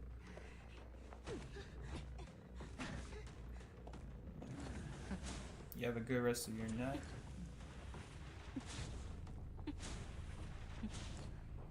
I guess if we can catch someone off guard here, we can artificially make like a couple shadows. Wait for them to walk past it, but like I don't even see where they are. This is so annoying. Yeah, that's really annoying.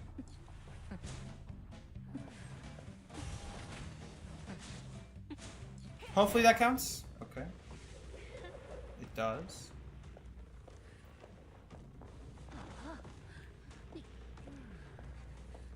You're cooking so you're dead in chat right now. All good. Okay. Now this guy is dead on chair, so just to stop the cipher. They're probably not gonna have another cipher, right? Okay, well there's nothing I can do here. I just have to break the pallets.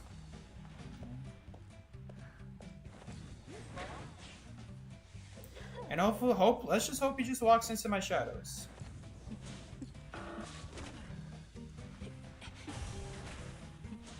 Yes, there we go. Got it. I don't like these kinds of deductions because I just kind of have to like stage it. It's not like what you should really do. Maybe it is the right move. Maybe it is the right move. That was pretty effective. But I mean, if he just vaulted the pout on himself, he would get across the other side just fine, you know. So it's really not that good of a move. Break pouts for BM now. Juicy power. Can you hold down deduction to see how many times you can do it? You used to not be able to do that, but now you can. I don't know.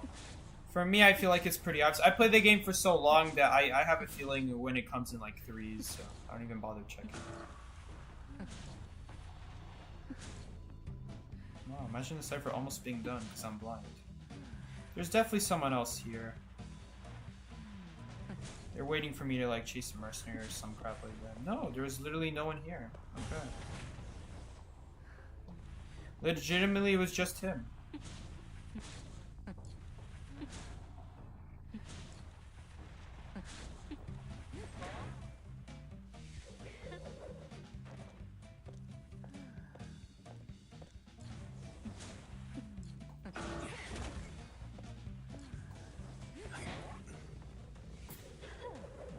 She's on the wrong cipher. It might be primed. We'll see. Nope.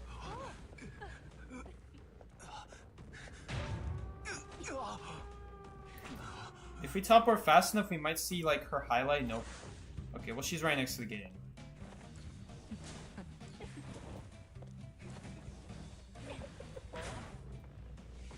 Okay. Look at that recovery. Pallet break for BM.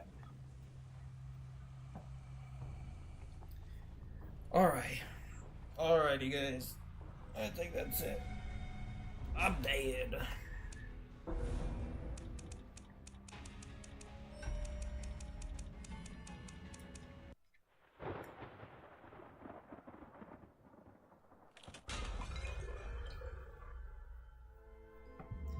At least Tito gets more dice. Wow, she's already almost at the thief skin. I'm not even halfway.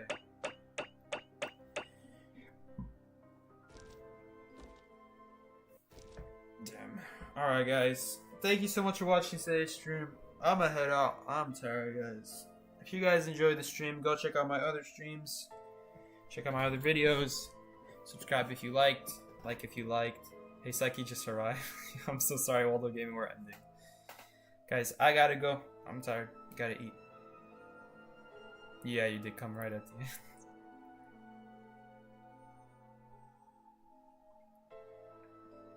Alright guys. I'm gonna head out. Take care. This has been Sikey. Peace out, guys. Peace out, boys.